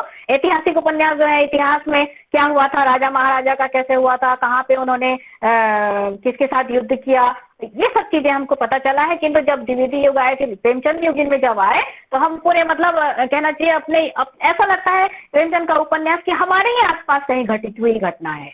और पात्रों को वो उन्होंने ऐसा नहीं लिया है, मध्यम निम्न वर्गीय पात्रों, मध्यम वर्गीय पात्रों को भी उन्होंने लिया है। जैसे कि इन्होंने लिखा है एक उपन्यास, कहना चाहिए गबन लिखा, तो जो एक मैंने कटु सत्य है, गबन में क्या बताया, गबन की स्टोरी क्या है, आभूषण प्रियता के कारण उसके पति को, रमानाथ जो था वो जालपा का जो पति था, उसको गबन करना पड़ा। तो हम भारतीय संस्कृति में रहने वाले हम महिलाएं, हम जो स्त्रियां हैं, हम जो नारी जाति हैं, जिनका एक वीकनेस है, जिनकी एक कमजोरी है कि आभूषण के प्रति लालायित होना बहुत हमारी माने कमजोरी है। चाहे आभूषण कुछ भी हो, किसी का भी बना हुआ हो, किसी भी श्रेणी की महिला हो जाए, हमारे भारतीय संस्कृति में जो भी महिलाएं हैं, क्योंकि एक मैं भी महिला हूँ इसलिए मैं भी कह रही हूँ कि इसमें क्या है कि जैसे वो छोटी सी थी जालपा, मैंने स्टोरी थोड़ा सा बताती हूँ आपको, इसमें समझने में सहूलियत होगी।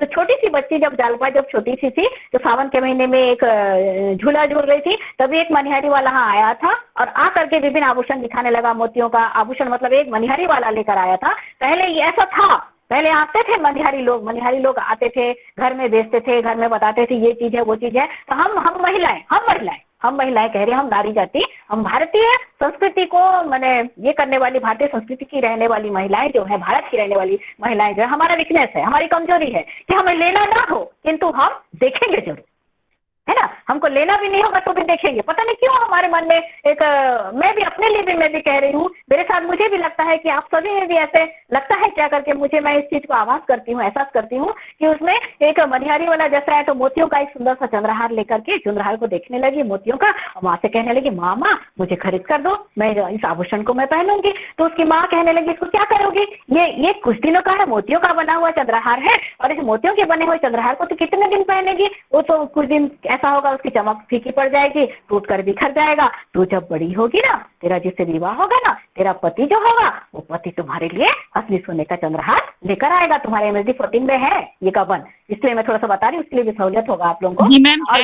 है ना, हाँ, और उपन्यास के बारे में भी पता चल जाएगा। तो उसमें क्या है, वो बड़ी हो जाती है ना, उसके जो घर का जो वातावरण था, उसके घर का वातावरण जो था, आभूषण मंडित संसार में उसका बचपना व्यतीत हुआ था। जालपा उसकी इस उपन्यास, ये एक उपन्यास है, इस उपन्यास का एक स्टोरी है। स्टोरी क्या है कि गबन मैंने ये क्या है, आभूषण प्रियता के कारण आभूषण को लेकर के इस उपन्यास का गठन किया गया, कथा वस्तु ली गई है। इसका जो कथा वस्तु या कथानक है वो आभूषण के ऊपर है। तो इसमें पात्रा भी है, पात्रा है जालपा, नारी पात्र है जालपा, इसमें साथ में रमानाथ है उसका पति जो है, और भी पात्र हैं, उसके माता पिता भी हैं और भी पात्र हैं। तो उन पात्रों के माध्यम से उपन्यास आगे बढ़ रहा है। फिर उसके बाद आएगा आगे कहना चाहिए संवाद है, बोलती है अपने मुंह से, वो संवाद के अंतर्गत आएगा। भाषा शैली, भाषा का प्रयोग किस प्रकार से प्रेमचंद जी ने किया है, उर्दू भाषा का भी प्रयोग किया है, उसकी भाषा सरल दिखाई देता है, कहीं कठिन नहीं है, वहां पर उर्दू शब्दों का प्रयोग किया है। देश का वातावरण, उस समय का वातावरण कैसा था, वो वातावरण अभी भी है, अभी भी हम महिलाओं में वो वातावरण है। अगर कोई आभूषण वाला आएगा तो निश्चित रूप से, अगर हमारे पास टाइम है तो देखेंगे जरूर, है ना, और टाइम नहीं है तो खैर बात अलग है, मन महसूस कर रह जाएंगे, काश थोड़ा सा टाइम होता तो कम से कम वो आया था उसको देखे रहते। पर आज की स्थिति में हमको मनिहारी वाला दिखाई उतना नहीं देता, हम दुकान में जा रहे हैं और दुकान में देख रहे हैं तो वो देखती है कि आभूषण जो है वो मोतियों से बना हुआ आभूषण को जो है, माला को पसंद करती है। पर माँ के कहने पर कि तुम जब बड़ी हो जाएगी, तुम्हारा जब विवाह होगा, तुम्हारा वर जो है तुम्हारे लिए आभूषण लेकर आएगा। किंतु उसका पति जो था, जिससे उसका विवाह हुआ था, रमानाथ, एक नंबर का आवारा और मटरगस्ती करने वाला और शतरंज खेलने वाला एक लड़का था, आवारा लड़का था, और उससे उसका विवाह संबंध स्थापित हुआ। तो क्या हुआ, उसमें क्या इकलौती लड़की थी, जालपा अपने माता पिता की इकलौती लड़की थी, और उस समय उसने देखा, पिता ने कहा कि नहीं इसका विवाह नहीं करेंगे अभी, पर माँ ने कहा नहीं इसका विवाह कर देने से थोड़ा सा इसको मतलब जिम्मेदारी को समझेगा। और उसने क्या किया, ऐसा व्यक्ति था, ऐसा लड़का था, वो ऐसा बदमाश आवारा लड़का था कि उसके दोस्त ऐसे थे कि 10 प्रकार के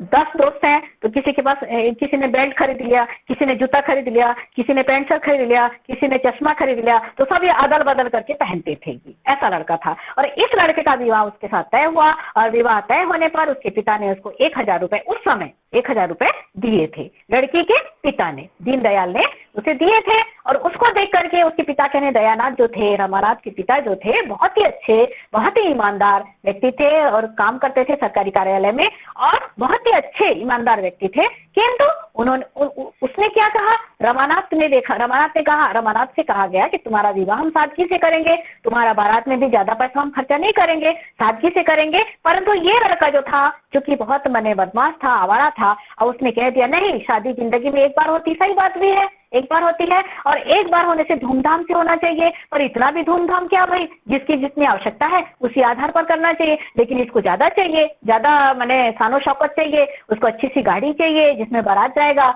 और अच्छे से सजाना है घर को, पूरे घर को सजाना है, बहुत सारे पैसे व्यय करना है। तो इसके लिए वो कर्जदार हो गए, दयानाथ कर्जदार हो गए, यहाँ वहां से पैसे लाए और सब कुछ आभूषण इनको दिया गया। उसमें थे बाजूबंद, उसमें थे कान के भी, कंगन भी थे, सभी कुछ था उसमें। और हम भारतीय नारियों की वीकनेस, भारतीय नारियों की जो माने हमारी जो वीकनेस है, हमारी जो कमजोरी है, उसको प्रेमचंद जी ने अपने उपन्यास में निश्चित रूप से कहा है, जो कि शायद नहीं कहूंगी, पूरा सत्य है। क्यों, जैसे कि चढ़ावे में है ना, इस लड़की का अगर विवाह किया जा रहा है तो चढ़ावे में बहुत सारे सामान जो आते हैं, जितने भी सामान आते हैं, हम महिलाएं क्या करती हैं, उसमें पुरुष वर्ग है, वो आप अन्यथा न लें इस चीज को, आप जो भी छात्र हैं इसमें ये मत कहिएगा मैडम कैसे कह रही है ना, हम समझा रहे हैं उस चीज को।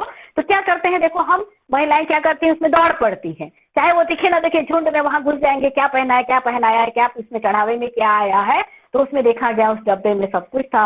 उस डब्बे में कर्णफूल भी था, उस डब्बे में हाथ का चूड़ी भी था, बाजूबंद भी था, पायल भी था, सब कुछ था, पर कोई आवाज नहीं निकाल रहा था। किसी के मुंह से ये आवाज नहीं सुन पाई थी, ये शब्द सुन नहीं पाई थी जालपा कि इसमें चंद्रहार है, जिसके लिए वो बड़ी हुई थी। शादी के लिए बड़ी नहीं हुई थी, चंद्रहार पहनने के लिए वो बड़ी हुई थी। और देखा गया वो चंद्रहार उसमें नहीं है। वो सोचने लगी शायद डब्बे के सबसे नीचे में चंद्रहार होगा, और उसने देखा वो डब्बे में भी चंद्रहार, डब्बा पूरा पलट दिया गया और वहां पर चंद्रहार नहीं था। और तभी उसकी सहेलियां भी कहने लगी चलो बारात आ चुकी है और बारात में आप दूल्हे को देखना। वो दूल्हे को देखना नहीं चाहती थी क्योंकि वो उसको चंद्रहार से प्रेम था, चंद्रहार नहीं आया था। और चूंकि वो स्वाभिमानी थी, उसके चरित्र चित्रण में एक जगह आप लिखेंगे उसमें स्वाभिमानी थी वो। उसकी माँ पहनी थी चंद्रहार, माँ को देखा था उसने चंद्रहार पहनते हुए, सोचा उसने क्या माँ मुझे चंद्रहार देगी, किंतु माँ नहीं दी उसे। और बाद में वो मांग भी नहीं पाई क्योंकि वो स्वाभिमानी थी, इसलिए वो मांग भी नहीं पाई। वो मांग सकती थी उसको और नहीं मांग पाई। फिर बाद में जब उसकी शादी जब पूरी हो गई, चली गई वहां पर, तो सहेलियों क्या तुम्हारे पास चंद्रहार नहीं आया तो क्या हो गया, अन्य चीजें तो हैं। तो उनको कमेंट्स करती है, उनको व्यंग करती है। व्यक्ति का अगर एक आंख होता है तो एक आंख से भी तो व्यक्ति देख सकता है ना। अपनी सहेलियों को कमेंट्स करती है वो, अर्थात चंद्रहार नहीं आने पर निराश हुई, वहां पर गई। वहां पर जाने से किसी से ठीक से बात नहीं करती थी, किसी कहीं पे जाना होता था, खैर नई नई दुल्हन थी वो, तो किसी से ठीक से बात करना नहीं। और उसने भी एक कसम खा रखी थी कि जब तक चंद्रहार नहीं आएगा तब तक मैं अन्य आभूषण नहीं पहनूंगी। उन आभूषण को लेकर के वो गठरी बांध करके रख दी थी अलमारी में, और फिर उसको पहनती भी नहीं थी। फिर बाद में क्या हुआ था, इसकी स्टोरी बताऊंगी तो कैसा होगा, फिर पूरा क्लास चला जाएगा, कैसे करें। हेलो बताइए है कैसे करूँ, स्टोरी बताऊं कि इसमें फिर आना है ना अपने को, क्या किया जाए बताइए, बता दूं मैम स्टोरी बताइए। हाँ बता दीजिए स्टोरी मैम जी 13 में 16 भी कंप्लीट हो गया है एक चैप्टर मैम। हो गया है। तो सुनिए, इसको आप सारांश मूलक आप घर में जाके आज घर में इसको लिखेंगे आप लोग, ठीक है। MSD 14 का है, ये गबन है। खैर हम उपन्यास के अंतर्गत आ रहे हैं, बाहर तो कुछ नहीं पढ़ा रहे हैं। नाटक वगैरह की चर्चा मैंने नहीं की है, उपन्यास है, इसलिए उपन्यास समझने के लिए उपन्यास को बताया है, तो कोई गलत नहीं कहा है। तो उसमें फिर देखिए, फिर बाद में क्या करता है, उसकी एक नौकरी लगती है, शादी के बाद नौकरी लग जाती है। रमेश बाबू की कृपा से एक नगर पालिका ऑफिस में उनको क्लर्क की नौकरी मिलती है, और वहाँ पे वो जितना पेमेंट पाते हैं, पेमेंट पाने पर भी अब इसकी इच्छाएं, मैंने इसके ये क्या मैंने कहा रहता है रमानाथ, किससे, अपनी पत्नी से बहुत डींगे हाँकता है। हम बड़े घर के हैं, हमारी इतनी जमीन बाड़ी है, हमारी इतनी जायदाद है, हमारी इतनी संपत्ति है, इतना बैंक बैलेंस है। तब कहती ठीक है, इतना सब होने के बावजूद भी तुम मेरे लिए चंद्रहार क्यों नहीं ला के दिए। बार बार प्रश्न करती, बार बार कहते रहती है, और कहती है मुझे चंद्रहार ला कर दो, क्यों नहीं ला कर दिए। अपने सहेलियों को भी पत्र लिखती है, उस पत्र में लिखी रहती है कि मेरे पति तो बहुत अच्छे हैं, किंतु एक गलती है, एक मैंने कमी है उनमें, सब कुछ जमीन जायदाद इतने सारे होने के बावजूद भी मेरे लिए चंद्रहार लाकर नहीं देते, क्योंकि ये आवारा था, क्योंकि ये बदमाश था। और इसलिए कहते हैं ना, किसी का पत्र नहीं पढ़ना चाहिए, किंतु ये पत्र खोलकर पढ़ लेता है रमानाथ उस चीज को, उससे पूरी बातें पता चल जाती हैं उसको कि मेरी पत्नी इतनी निराश है इस चंद्रहार के कारण। और जाते हैं वो उधार, वहां से किसी सुनार से उधार चंद्रहार लेकर आ जाते हैं। और जिस दिन लेकर आते हैं उस दिन जो कहना चाहिए उसकी पत्नी जालपा इतनी खुश, ठीक से बात जो नहीं करती थी, खाना इत्यादि नहीं बनाती थी, जो कुछ बनाना चाहिए कुछ पूछती भी नहीं थी, क्या खाना है क्या करना है। हाँ हेलो मैम, जरा रिपीट करिएगा मैम, ये पत्र उसने पढ़ा, ये थोड़ा रिपीट करिएगा मैम, उससे आगे जो वर्ड बोला। हाँ, पत्र लिखा उसने। पत्र सहेलियों को क्या लिखा उसने कि मेरे पत्र, मैंने अच्छे घर में मैं शादी करके आई हूँ, मेरे पति भी बहुत अच्छे हैं, बहुत सुंदर है इत्यादि लिखती है, किंतु ये मेरे लिए चंद्रहार लाकर नहीं देते, इतने सारे बैंक बैलेंस है और ये मेरे लिए चंद्रहार लाकर नहीं देते, ये लिखा था पत्र में। और पोस्ट करने के लिए उन्होंने अपने पति को दिया था, क्योंकि ये आवारा किस्म का व्यक्ति था ये रमानाथ। तो उसने क्या किया, उस पत्र को पढ़ लिया, और पढ़ने के बाद उसको पूरी जानकारी मिल गई। जानकारी मिलने पर वो किसी सुनार के यहाँ गया और उधार वहां से चंद्रहार लेकर आ गया। और जिस दिन वो चंद्रहार लेकर आया तो वहां जालपा उसे देखने लगी, इतनी खुश हुई कि पूछिए मत। और खुशी से वो कहती है, देखो क्या कहती है अपने पति को, देखो अपने पति को कहती है, मैं भगवान से विनती करती हूँ कि भगवान तुम्हें सदा सुखी रखे। अपने पति को कह रही है चंद्रहार के मिल जाने पर। अपने पति को कह रही है भगवान तुम्हें सदा सुखी रखे। और वो फिर बाद में वो अपनी सच्चाई फिर बता देती है। ऐसा नहीं कि सच्चाई नहीं बताती, वो बता भी देती है, अरे तुम ला कर दिए, अरे मैंने तुम्हारे लिए तो ऐसा ऐसा लिखा था।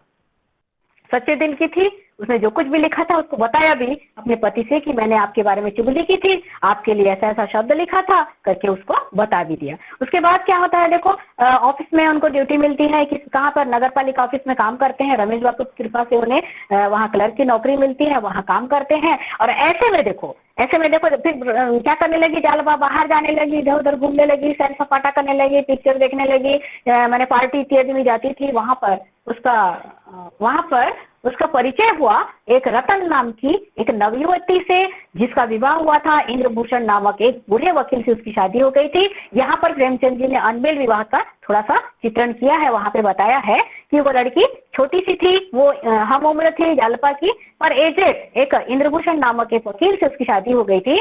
और इंद्रभूषण जो थे वो बहुत बड़े वकील थे और इनके पास पैसे इत्यादि की कमी नहीं थी। और इसकी मुलाकात अर्थात जालपा की मुलाकात होती है उस रतन से। रतन है वो महिला, वो लड़की, वो महिला कहूंगी, वो जो कि इंद्रभूषण की पत्नी थी। और वहां पर हमारे फिर एक बार प्रेमचंद जी ने हमारी महिलाओं की, हमारी नारी जाति का एक कमजोरी को फिर सामने रखा है कि जिसका भी सोने चांदी का इत्यादि देखते हैं तो थोड़ा सा कहाँ से लिए, कैसा है, बहुत सुंदर है, कितना है, ये हम पूछते हैं। तो वैसे ही पूछ डाला जालपा से रतन ने कहा ये कहाँ से बना है, ये कंगन तुमने जो पहना है, कंगन तो पहनाए गए थे इसको, कंगन ये कितने का है और कहाँ से बनवाए हो। तो उसको देख करके उसके मन में भी मैंने पहनने की इच्छा जागृत हुई और उसने पूछा कितने का है, तो उसने पैसे दिए उसको, 300 रुपए कितना दिए थे पैसे उसको। तो ये पैसा लेकर के क्या किया, रमानाथ को मैंने जालपा ने ला कर दिया रमानाथ को। रमानाथ जाकर उस सुनार को दे आया, वो पैसा दे आया सुनार को। और फिर बाद में वो देखने लगी, कहने लगी रतन कि कहाँ है मेरे, कब बनाए जाएंगे, कब बनेंगे मेरे आभूषण, कब बनेंगे मेरे कंगन। तो वो अपने पति से पूछने लगी, सुनो जी कब लेके आ रहे हो, रतन ने मुझे पूछा था, उसको देना है, कब टाइम दिया है, सुनार के पास कब जा रहे हो। तो बातों को इधर उधर करता था क्योंकि पैसे तो उसने दिया ही नहीं था, पैसे तो बनवाने के लिए दिया ही नहीं था। तो उसमें फिर वो कहता आज सुनार नहीं थे, आज दुकान बंद था, इत्यादि बातें कह करके उनको वो भटकाने लगा। तभी एक दिन निश्चित तय किया गया और उस दिन कहा गया, रतन कहने लगी अगर इस डेट में मुझे आभूषण मेरा कंगन नहीं मिलेगा तो मेरे पैसे वापस कर दो। अब वो जाकर वो कहने लगी, जालपा कहने लगी अपने पति से कि ऐसी सी बात है और नहीं मिल पा रहा है, कैसे क्या किया जाएगा इसको। तो उसमें फिर कैसे करें, कहाँ से लाएं। उसके बाद क्या हुआ था, एक दिन पैसा, बहुत अधिक पैसा उसके पास था ऑफिस का, रमानाथ के पास, और पैसा 800 रुपए उसके पास था, अन्य लोगों को देना था, उस समय ऑफिस का पैसा था। और उसने क्या सोचा, क्यों ना मैं ये पैसे जाकर के रतन को दे आऊं। तो तब से वो ये जो बीच बीच में हमेशा मुझे जो कहती रहती है आभूषण के लिए, मुझे जो कहती रहती है कंगन के लिए, तो मैं पैसे जाकर उसे दे दूंगा। और उस दिन ऑफिस में बहुत देर तक काम करता रहा रमानाथ। फिर वहाँ के ऑफिस के अन्य स्टाफ जो थे, कर्मचारी इत्यादि थे, उन्होंने पूछा भी कि क्यों इतने देर तक तुम काम कर रहे हो, आज ऑफिस बंद क्यों नहीं किया जा रहा है। तो कहने लगा मैंने ओवर टाइम काम कर रहा हूँ, कुछ काम बकाया रह गया था उसे कर रहा हूँ। और उसके बाद वो काफी रात हो जाने पर पैसों की पोटली लेकर घर चला गया और घर जाकर जालपा को वो पैसा दे दिया और बड़े रौब के साथ, बड़े रौब से कहने लगा उसको, जाकर दे आना, रतन को दे आओ जाओ। हमेशा वो मांगते रहती, हमेशा बोलती रहती पैसा वापस कर देना, क्योंकि उसमें 800 रुपए थे और देना कितना था, 300 रुपए देना था। और जाकर के रतन जाकर के वो पैसा दूसरे दिन जाकर के दे आती है। फिर जाकर के वो कहता है, रमेश बाबू से जाकर कहता है कि देखो रमेश बाबू जी, पैसा जो कल मैं रखा हुआ था वो पैसा पता नहीं कहाँ गिर गया, मैं क्या करूँगा। तभी रमेश बाबू ने कहा, जैसे भी हो तुमको 10 बजे तक अगर पैसा जमा नहीं करोगे तो तुम्हारे नाम से वारंट निकलेगा, तुमको हथकड़ियां लग जाएंगी। ऐसा सुन करके उसे बहुत अधिक डर लगा, अपनी पत्नी को सच्चाई नहीं बताया उसने, ऐसी बात है करके। जब बाद में फिर आया घर, पूछने लगा वो पैसा कहाँ गया, तो जालपा ने कहा जाकर मैं दे आई उसको। तो बोले अरे उसमें तो 800 रुपए था।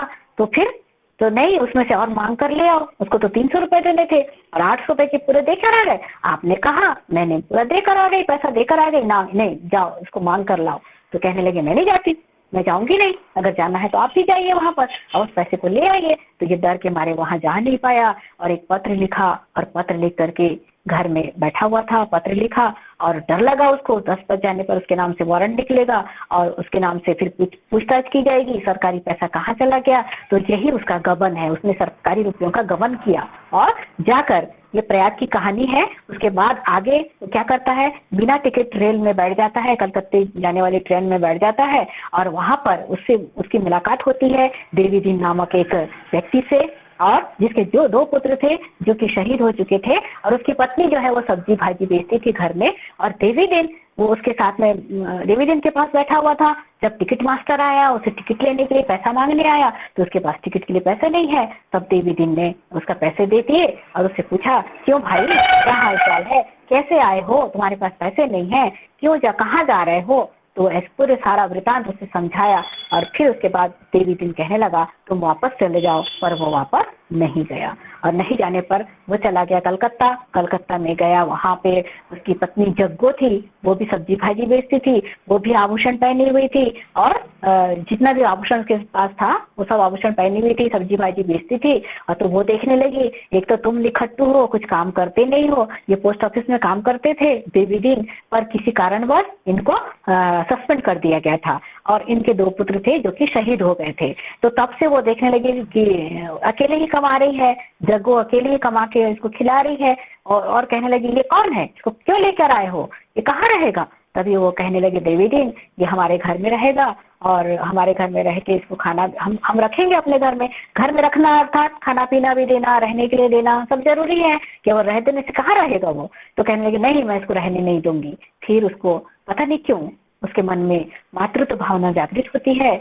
और उसे शर्त रखती है अगर मैं जितनी भी सब्जी भाजी बेचूंगी उस सब्जी भाजी का अगर तुम हिसाब रखोगे तो उस हिसाब को अगर रखोगे तुम तब तुम्हें खाना दूंगी।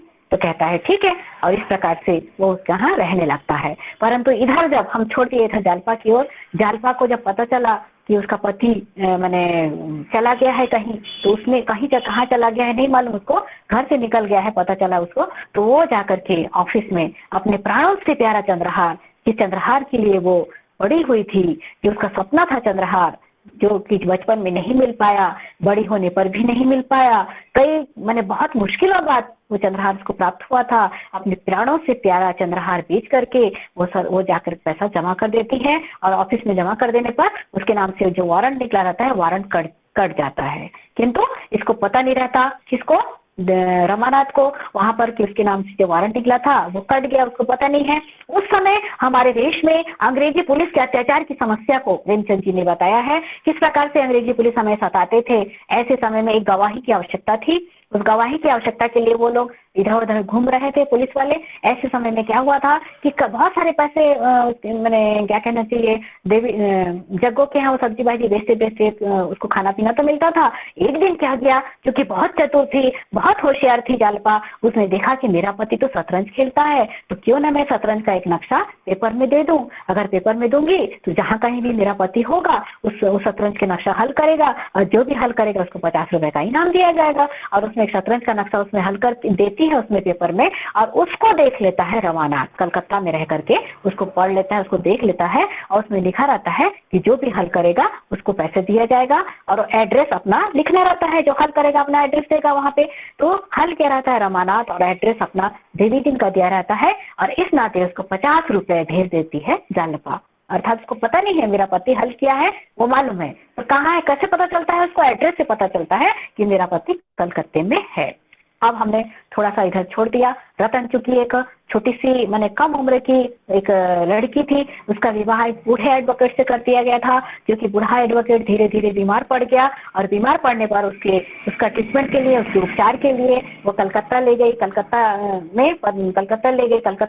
में है करके जब जालपा को पता चला रमानाथ, तो कहने लगी वहाँ मेरा पति भी है, वहाँ उसे ढूंढना करके उसे भी कहा था। खैर फिर बाद में क्या हुआ, एक ऐसी स्थिति आई कि रतन का जो भतीजा था, मणिभूषण था रतन का भतीजा, तो उसने क्या किया था कि सारी संपत्ति को उसने अपने हाथों कर लिया था और उसको संपत्ति से बेदखल कर दिया था। फिर मैंने उसके पहले की बात मैं बता रही हूँ, उसमें क्या हुआ, धीरे धीरे क्या हुआ, वो बीमार पड़ गया। बीमार पड़ने के बाद जो इंद्रभूषण है उनकी मृत्यु हो गई, वो मर गए। मर जाने पर जब वो वापस आई, उसको संपत्ति से बेदखल कर दिया उसके भतीजे ने, घर से निकाल दिया। तब जाके वो जालपा के साथ रहने लगी। जालपा ने उसको अपने साथ रखा। उसमें एक आपके एक चरित्र चित्रण में एक पॉइंट होगा, उसमें जालपा सच्ची सखी करके आप लिख सकते हैं, उसमें रतन के बारे में लिख सकते हैं, ठीक है।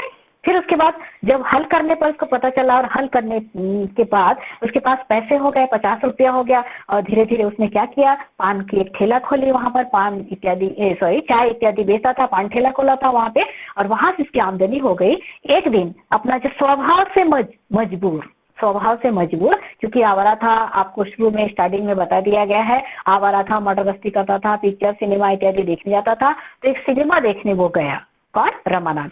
वहां पर उसने क्या देखा, टिकट ले रहा था, और वहां पर उसने देखा खाकी वर्दी पुलिस जो वहां मौजूद है, पुलिस वहां पे थे।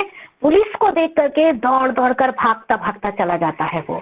तो पुलिस को संदेह होता है कि ये हमको देखकर क्यों भागा, ये हमें देखकर क्यों चला गया। पुलिस उसका पीछा करती रही, जाकर के उसको दबोच लिया पुलिस ने उसको। अब दबोचने पर उससे पूछा गया, तुम कौन हो, क्या हो। तो उससे पूछा गया, मैं रमानाथ हूँ। फिर उन्होंने फिर स्वयं पता नहीं कैसे बात करते करते बातों ही बातों में उसने कह दिया, मैं वहां था और क्या प्रयाग में था, और मैंने सरकारी रुपयों का गबन किया है, कह दिया उसने। क्या किया तुमने, अपराध किया है, तुम ऐसा किए हो। एक गवाह की आवश्यकता थी उस समय, अंग्रेजी पुलिस को एक गवाह की आवश्यकता थी, जिस गवाह के आधार पर 10 क्रांतिकारियों को सजा और एक क्रांतिकारी दिनेश नामक व्यक्ति को फांसी की सजा होने वाली थी, जिसके लिए वो गवाह की आवश्यकता थी। ऐसे में पुलिस ने उसको धर दबोचा, और पुलिस कहने लगी, अगर तुम हमारा गवाह बनोगे तो हम तुम्हें पूरी तरह से ऐशो आराम से रखेंगे, तुमको जैसा खाना चाहिए वो देंगे, जैसा तुम घूमना चाहोगे घूमने के लिए भी दिया जाएगा, तुम्हारे लिए वस्त्र इत्यादि भी, नए नए सूट इत्यादि भी खरीदे जाएंगे, बताओ तुम हमारे गवाह बनोगे। तब कहता हाँ। और उसको फिर पता चलता है, वहाँ पुलिस, यहाँ की पुलिस से मैंने किसी माध्यम से पता करते हैं, तो पता चलता है कि ये वो व्यक्ति है जो सरकारी रुपयों का गबन किया था, प्रयाग में गबन किया था। तब उसे पूछा जाता है, गबन किया था, हाँ मैंने गबन किया था, किंतु इसको ये नहीं बताया जाता कि तुम्हारे नाम से जो गबन करने का जो वारंट निकला था वो वारंट काट दिया गया है। क्यों? क्योंकि उस समय अंग्रेजी पुलिस की आवश्यकता थी, अंग्रेजी पुलिस को ऐसे व्यक्ति की आवश्यकता थी जिसकी गवाही के आधार पर 10 क्रांतिकारियों को सजा देना था। अंग्रेजी पुलिस किस प्रकार से हम भारतीयों पर अत्याचार करते थे, इस चीज का भी प्रेमचंद जी ने यहाँ पे बताया है। और वहां पर उसको पता चला और उसको ऐशो आराम से रखा गया, और मनोरंजन के लिए एक वेश्या भी नियुक्त की गई। उस वेश्या का नाम था जोहरा। आप देखेंगे इसमें प्रत्येक प्राय सभी बहुत सारी जो नारी पात्र है उनका नाम ज से है। स्वयं ये नारी पात्रा है, इसका नाम है जालपा। उसके कहना चाहिए सासू माँ, उसकी सासू माँ का नाम था जागेश्वरी देवी। और देखा हमने जहाँ पे दीनदयाल जो था उसकी पत्नी का नाम जग्गो है, जैसे। और फिर उसके बाद हम देख रहे हैं यहाँ एक जोहरा नाम की एक वेश्या को भी नियुक्त किया गया है उसके मनोरंजन के लिए। उसके साथ वो मनोरंजन करता था और बड़े ऐशो आराम से उसको रखा गया था। एक दिन क्या कहता है रमानाथ कि मुझे थोड़ा सा शहर जाना है, थोड़ा सा घूमने जाना है। खुली जीप में बैठा हुआ था, चश्मा पहना हुआ, अच्छे सूट बूट में वो जा रहा था। उसने क्या देखा, अचानक उसकी दृष्टि पड़ गई एक युवती पर, जो युवती गंदी कुचैली मैली एक साड़ी पहनी हुई है और सिर पर पानी का घड़ा लेकर जा रही है। और वहां पर उसको उसने देखा, उसको लगा, उसको पहचान में आ गया ये जालपा है। उसको पहचान में आ गया जालपा है। जाकर के उसने क्या सोचा कि दीनदयाल के यहाँ आई होगी, और आ करके उसको पता चला, दीनदयाल ने आकर कहा उसको, जब वो थाना में था, जब वो पुलिस की गिरफ्त में था, दीनदयाल के एड्रेस से जालपा आ गई थी दीनदयाल के पास। और उसको पता चला कि उसके पति ने ऐसा काम किया है, तो बहुत ही उसको घृणा करने लगी, उससे घृणा करने लगी अपने पति से कि ऐसा काम क्यों किया उसने, जिस काम के आधार पर बेगुनाहों को सजा दी जाएगी, ये अंग्रेज सरकार उनको ऐसी सजा देगी, इसलिए वो नफरत करने लगी थी। और फिर बाद में जाकर एक दिन जाता है वहां पर रमानाथ जी से पता चलता है, देवी दीन से पता चलता है कि उसकी पत्नी जालपा उसके घर में है। तो उसको ऐसा लगता है रमानाथ को कि मेरी पत्नी को ये काम करवा रहा है और पानी इत्यादि भरवा रहा है। और फिर बाद में पता चला ये जो जालपा थी, इसको जब पता चला कि वो एक दिनेश नामक व्यक्ति जिसको कि फांसी की सजा होने वाली थी, उसके घर के बूढ़े माता पिता की वो सेवा कर रही थी, उनका बर्तन मांज रही थी, उनका खाना बना रही थी, उनका पानी लेने जा रही थी, सब काम करके वो आती थी देवी दिन के घर में और उसके घर में रहती थी। लेकिन इसको अलग पता चला, किसको, रमानाथ को। उसने सोचा देवी दिन ने उसको बहुत सताया है, बहुत काम करवा रहा है करके उसको बोला। एक दिन उसने भेजा किसको, उस मनोरंजन वाली वेश्या जोहरा थी, उसको भेजा वहां पे। और भेजने पर वहां पता चला कि जालपा जो है वो दिनेश नामक व्यक्ति के परिवार की सेवा कर रही है, जिसे बहुत द्रवित हुआ रमानाथ और उसने कंगन खरीदे, सोने के कंगन खरीदे और जाकर के लेकर गया वहां पर जाने से बाहर में था रमानाथ और देवी दीन से कहने लगा कि जालपा को थोड़ा सा बुला दो, पर जालपा उसके सामने नहीं आई। वो वहीं से उसको कहने लगी, तुम क्यों ऐसा काम किए हो, ऐसा नहीं करना चाहिए। अगर तुम्हें ऐसा करने से कोई रोक रहा था, ऐसा करने से कोई तुम्हें मैंने मार रहा था, तो क्यों तुम उस पुलिस की गोली का निशाना क्यों नहीं बन गए। तुम्हें गोली का निशाना बन जाना था भले ही, और ऐसा काम नहीं करना था। किसी निर्दोष को सजा दिलाने के लिए अपनी गवाही नहीं देनी थी। तो ऐसे ऐसे बहुत सारी बातें इसमें बताया गया है। और उसके आधार पर उसको पता चला, उस वेश्या जो थी उसको पता चला कि उसकी पत्नी इतनी माने शांत शिष्ट, इतने अच्छे स्वभाव की है। तब से उसने अपनी वेश्यावृत्ति त्याग दिया। और अंत में फिर सब माने जो जज साहब जो थे, जज साहब हमेशा उसको गलत कह रहे थे, पुलिस के कारण कहने के कारण उसको गलत बताया जा रहा था। रमानाथ को सही में इसने गबन की, सही में इसने ऐसा किया वैसा किया, बहुत सारे और भी अन्य बहुत सारे इल्जाम लगा करके उसको कहा जा रहा था। किंतु एक दिन एक सच्चे जज वहां बैठे और वहां पर जाकर के रमानाथ ने अपनी बातें सही सही बताया कि मैं ऐसा किया वैसा किया, ऐसा हुआ मेरे साथ। तब उसको बाइज्जत बरी कर दिया गया। अब बरी कर देने पर फिर वो वापस आए वहां पर और वहां आकर के देवी दिन के घर में रहने लगे।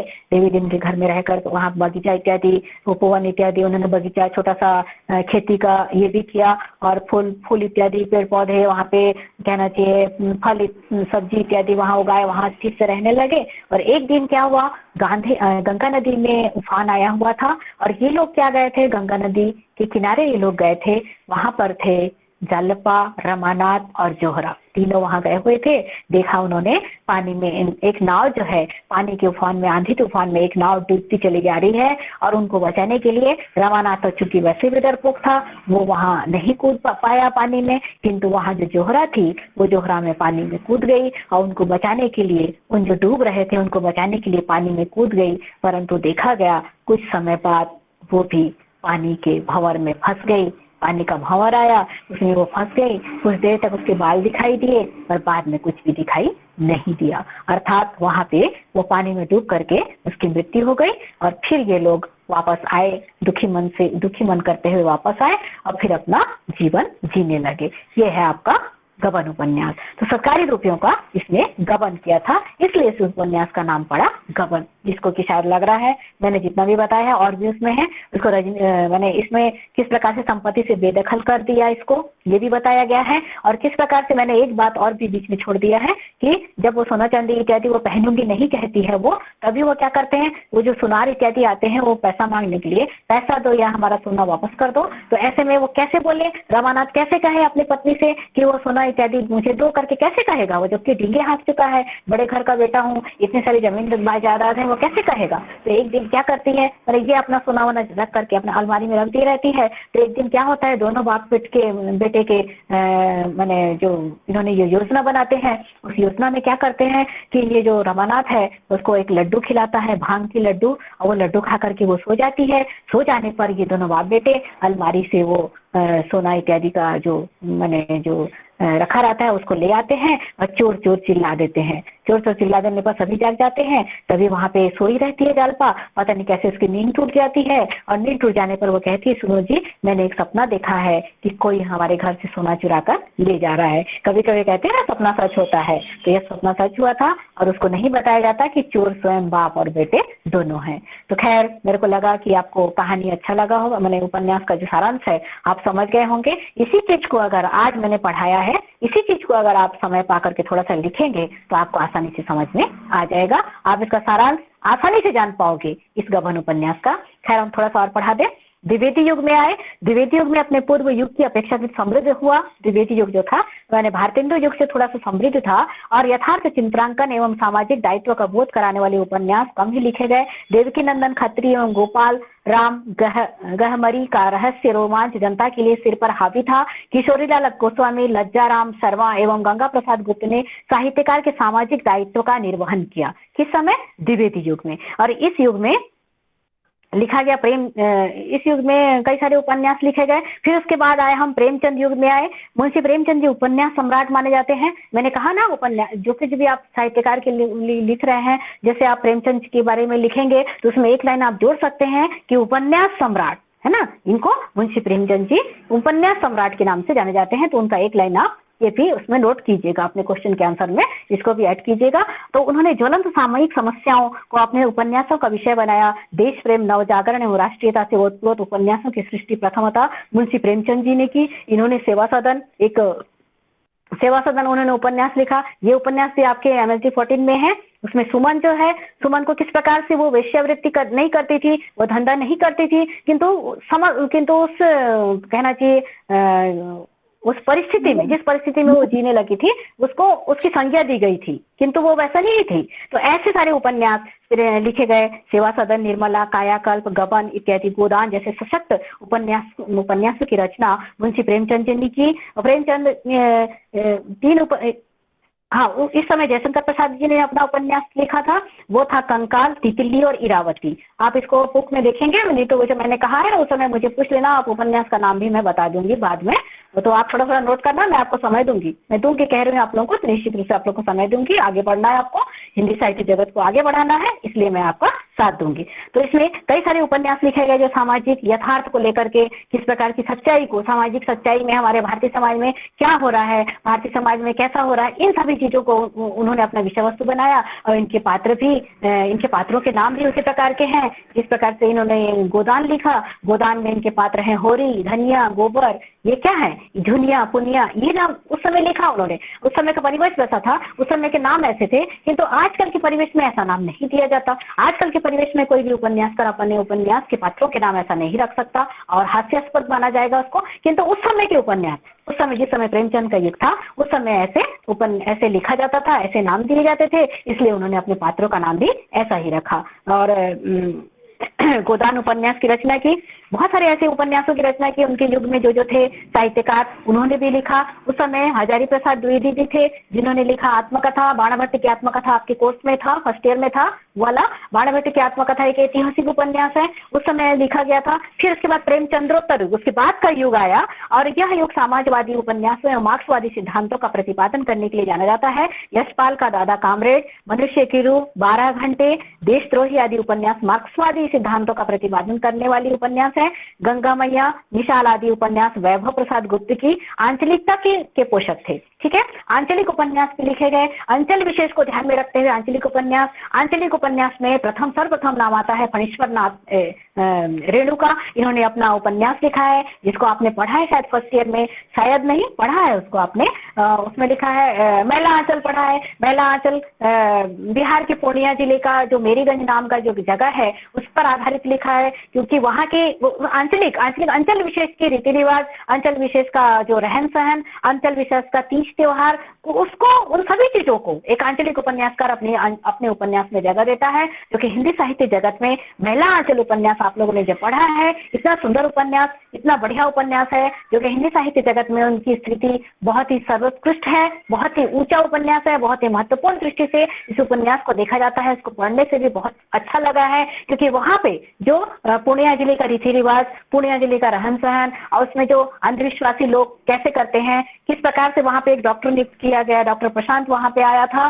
डॉक्टर प्रशांत क्योंकि वहाँ का डॉक्टर था, लेकिन अंधविश्वासी लोग, ज्योतिषी लोगों का भी उसमें कहा गया है, किस प्रकार से अंधविश्वासी लोग अंधविश्वास फैलाते हैं और कहते हैं कि ये डॉक्टर जो सुई इत्यादि देते हैं, इसमें गाय का खून मिला रहता है और उसको वो तुम्हारे शरीर में डालते हैं, ये सब जहर है, इन सभी चीजों को इनके पास मत जाइए करके अंधविश्वास फैलाते हैं। और झाड़ फूक से ये लोग अपने काम को पूर्णता प्रदान करने के लिए लगे हुए थे, उनमें उनको पैसा मिलता था। अगर ये लोग सभी जो वहाँ के जनजीवन, वहाँ के जो आंचलिक लोग हैं, अगर वो लोग इनकी बातें नहीं मानेंगे तो उनका जो धंधा है वो बंद हो जाएगा। ज्योतिषी वाला धंधा है, मंत्रोपचार इत्यादि जो करते हैं, ज्योतिष बैगा गुनिया इत्यादि जो कहा जाता है, उनका दुकान बंद हो जाएगी उनकी। तो ऐसे लोग उनको ये करने लगे, उनको तिरस्कार करने लगे, वहां मत जाइए, ऐसा मत कीजिए, वैसा मत कीजिए। एक बार डॉक्टर प्रशांत को एक सांप ने काटा था, तो उसको कहा गया कि ये सांप नहीं है, ये डायन है। वहां पे एक महिला थी, पार्वती कहा जाता है, उसको टोनी इत्यादि कहते थे, तो उसको कहते हैं ये टोनी बन के वहां गई थी और उसको काटा था।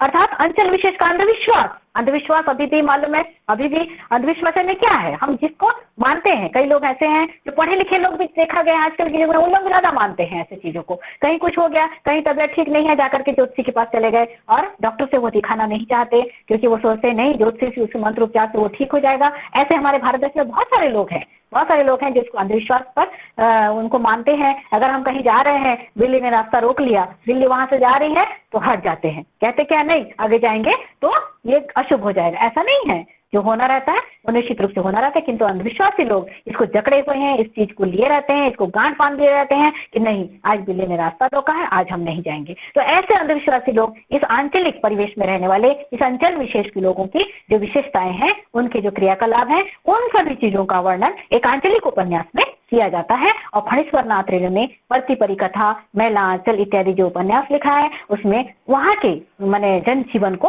उसमें प्रभावित किया है और अपने उपन्यासों की रचना की है। जनता की अदम्य जिजीविषा और अपराजय संघर्ष भावना का चित्रांकन अमृतलाल नागर ने अपने उपन्यास बूंद और समुद्र एवं अमृत एवं विष में किया। मध्यम वर्गीय सामाजिक समस्याओं का चित्रांकन उपेंद्र नाथ अश्क के उपन्यास गिरती दीवारें को देखने को मिलता है। इस प्रकार से हिंदी साहित्य जगत में ये उपन्यास का जो उद्भव विकास है, तो इन्हीं पॉइंट पर आप चलेंगे, जिसमें भारतीय हिंदी युग को प्रथम युग माना गया है, द्विवेदी युग को द्वितीय युग माना गया है, उसके बाद प्रेमचंद्र युग, उसके बाद प्रेमचंद्रोत्तर युग। इसको अलग अलग उसमें बताया भी गया, प्रेमचंद्र युगीन युग बताया जा रहा है, प्रेमचंद्रोत्तर युग बताया गया, सब एक ही है उसमें। तो आप जैसा समझना चाहेंगे समझेंगे, अगर ऐसा समझेंगे मेरे हिसाब से तो शायद सरल लगेगा भारतीय हिंदी युग, क्योंकि आप जो भारतीय प्रेमचंद के पूर्व का युग पढ़ेंगे उसमें, तो उसमें भारतीय हिंदी युग का भारतेंदु हरिश्चंद्र की रचनाएं हैं उसमें किस प्रकार से, और भी रचनाकारों के नाम है जैसे कि जासूसी उपन्यास, तिलस्मी उपन्यास, क्या क्या जो है वो उपन्यास उन्होंने लिखा है। तो इसको अगर ऐसे समझेंगे तो आपको सहूलियत होगा। मेरे हिसाब से आपको जैसा सही लगता है वैसा आप अध्ययन करना। ठीक है, आज का दिन यही समाप्त करते हैं, आज का जो विषय वस्तु है यहीं पे समाप्त करते हैं। कल से फिर आपको दूसरे उस पर टॉपिक भी जाएंगे और मुझे आशा है कि मैंने जितना बताया आपको समझ में आया होगा। हाँ या ना बताइए। जी मैम, धन्यवाद। मैम बहुत अच्छा से समझाए मैम, जो कठिन लग रहा है वो आसान लगने लगा मैम। हाँ हाँ ठीक है, बहुत बढ़िया, बहुत अच्छा लगा। मैम थोड़ा सा एक बात पूछनी थी, जैसे भारतीय युग जो है वो तिलस्मी वगैरह सब के, तो फिर द्विवेदी युग वो किस तरफ थे मैम? हाँ, द्विवेदी युग में मैंने क्या बताया, द्विवेदी युग जो है युग अपने पूर्व युग की अपेक्षा समृद्ध था, माने वो तो ऐसे थे, उसके बाद समृद्ध होता चला गया। यथार्थ चित्रांकन उन्होंने किया, सामाजिक दायित्व बोध को कराने वाले उपन्यास कम लिखे। देवकी नंदन खत्री, गोपाल नाथ, ये रहस्य रोमांच जनता के सिर पर हावी हो गया, मतलब ये भी वैसे लिखने लगे, ये भी थोड़ा थोड़ा ऐसे लिख रहे थे। मैंने भारतीय हिंदू युग में तो लिखा, फिर द्विवेदी युग में भी ऐसे और ऐसे तिलस्मी टाइप का इस टाइप के उपन्यास लिखते गए, किंतु जब सुधार आया, किंतु जब लोगों को समझ आया द्विवेदी युग में, क्योंकि सामाजिक परिवेश का, पारिवारिक सामाजिक हमारे जो परिवेश होते हैं और पारिवारिक सामाजिक जो हमारे भारतीय ग्रामीण हमारा भारत देश है, अधिकांश जनता ग्रामों में निवास करती है, वहाँ के गाँव की समस्याएं, हमारे समाज की समस्याएं, इनको लेकर के जब उन्होंने अपना उपन्यास लिखा तो ये मैंने अच्छा लगा, कहना चाहिए। आपने ठीक कहा, आपने ठीक प्रश्न पूछा है। तिलस्मी उपन्यास तो इन्होंने लिखा, फिर इन्होंने क्या किया, द्विवेदी में उसको और समृद्ध कर रहे थे, उसको उस चीज को और अधिक समृद्ध कर रहे थे, जो कि लोगों पर हावी होता चला जा रहा था करके कहा है। यद्यपि द्विवेदी युग में सामाजिक उपन्यासों में प्रेमचंद युग की भूमिका तैयार की थी। उस समय प्रेमचंद युग जो थे, प्रेमचंद अपना सब्जेक्ट तैयार कर रहे थे, उसके बाद द्विवेदी युग के बाद फिर अच्छा होने लगा और अच्छे अच्छे उपन्यास अर्थात सामाजिक, हमको अच्छा कौन सा लगेगा, हम किस प्रकृति के हैं, भारत देश के रहने वाले, सब सरल सहज है और मैंने संवेदनशील है कि इमोशनल होने वाले हैं और किसी के दुख में दुखी, किसी के सुख में सुखी होने वाले हैं, इसलिए हमको ऐसा तिलस्मी उपन्यास अच्छा नहीं लगा। हमको अच्छा लगा प्रेमचंद युग में आए और धीरे धीरे उसका सुधार हुआ और ऐसे उपन्यास हम हमारे सिर से निकल चले जाते हैं ऊपर से। ये जो तिलस्मी जासूसी उपन्यास सुनने में थोड़ा सा मैंने ठीक भी नहीं लगता और ऐसा देखना भी नहीं चाहिए। देख रहे हैं ठीक है, तो अच्छाई को स्वीकार कीजिए, हर चीज को, कोई भी चीज हो देखने के लिए मना नहीं है, किंतु अच्छाई को स्वीकार कीजिए, बुराई को स्वीकार मत कीजिए और जो बिल्कुल देखा नहीं जा सकता ऐसे चीजों को मत देखिए। ठीक है, तो इस प्रकार से आज का ये टॉपिक हम यहीं पे बंद करते हैं। कल से फिर आपको 2 बजे से हम फिर पढ़ाएंगे। ठीक है, धन्यवाद मैम, थैंक यू मैम, धन्यवाद मैम, खुश रहिए, बहुत वाला धन्यवाद मैम, बहुत बड़ा, हम लोगों को इतना अच्छा से समझाने के लिए मैम। ठीक है, बहुत बढ़िया। हाँ ठीक है, ओके, थैंक यू मैम।